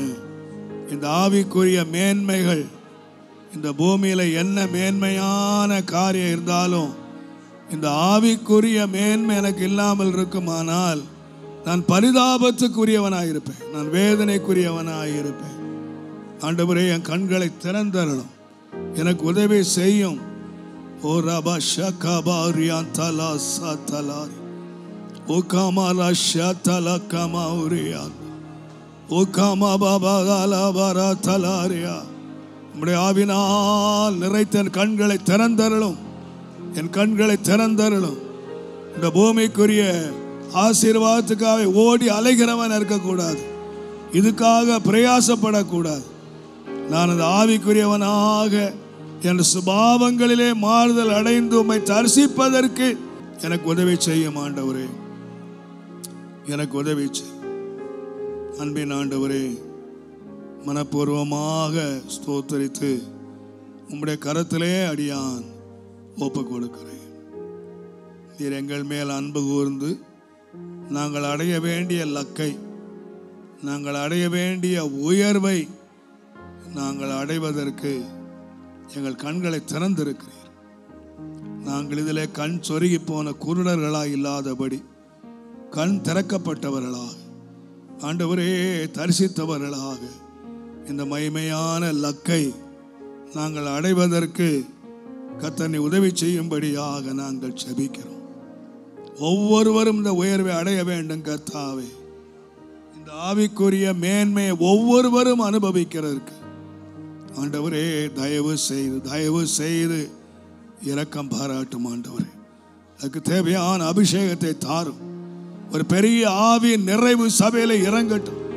ஒவ்வொரு ஆத்தும் ஆதாயம் செய்கிறவர்களாய், எங்கள் வார்த்தை அதிகாரம் உள்ளதாய், எங்கள் வார்த்தை வல்லமை உள்ளதாய், எங்கள் வார்த்தை நிர்மூலமாக்கத்தக்கதாய், ஆண்டவரே பாவிகளை ஆண்டவரை இழுக்கிற வார்த்தைகளாய், எங்கள் வார்த்தை ஆவினால் நிறைந்த வார்த்தைகளாய் ஆண்டவரே மாறட்டும்.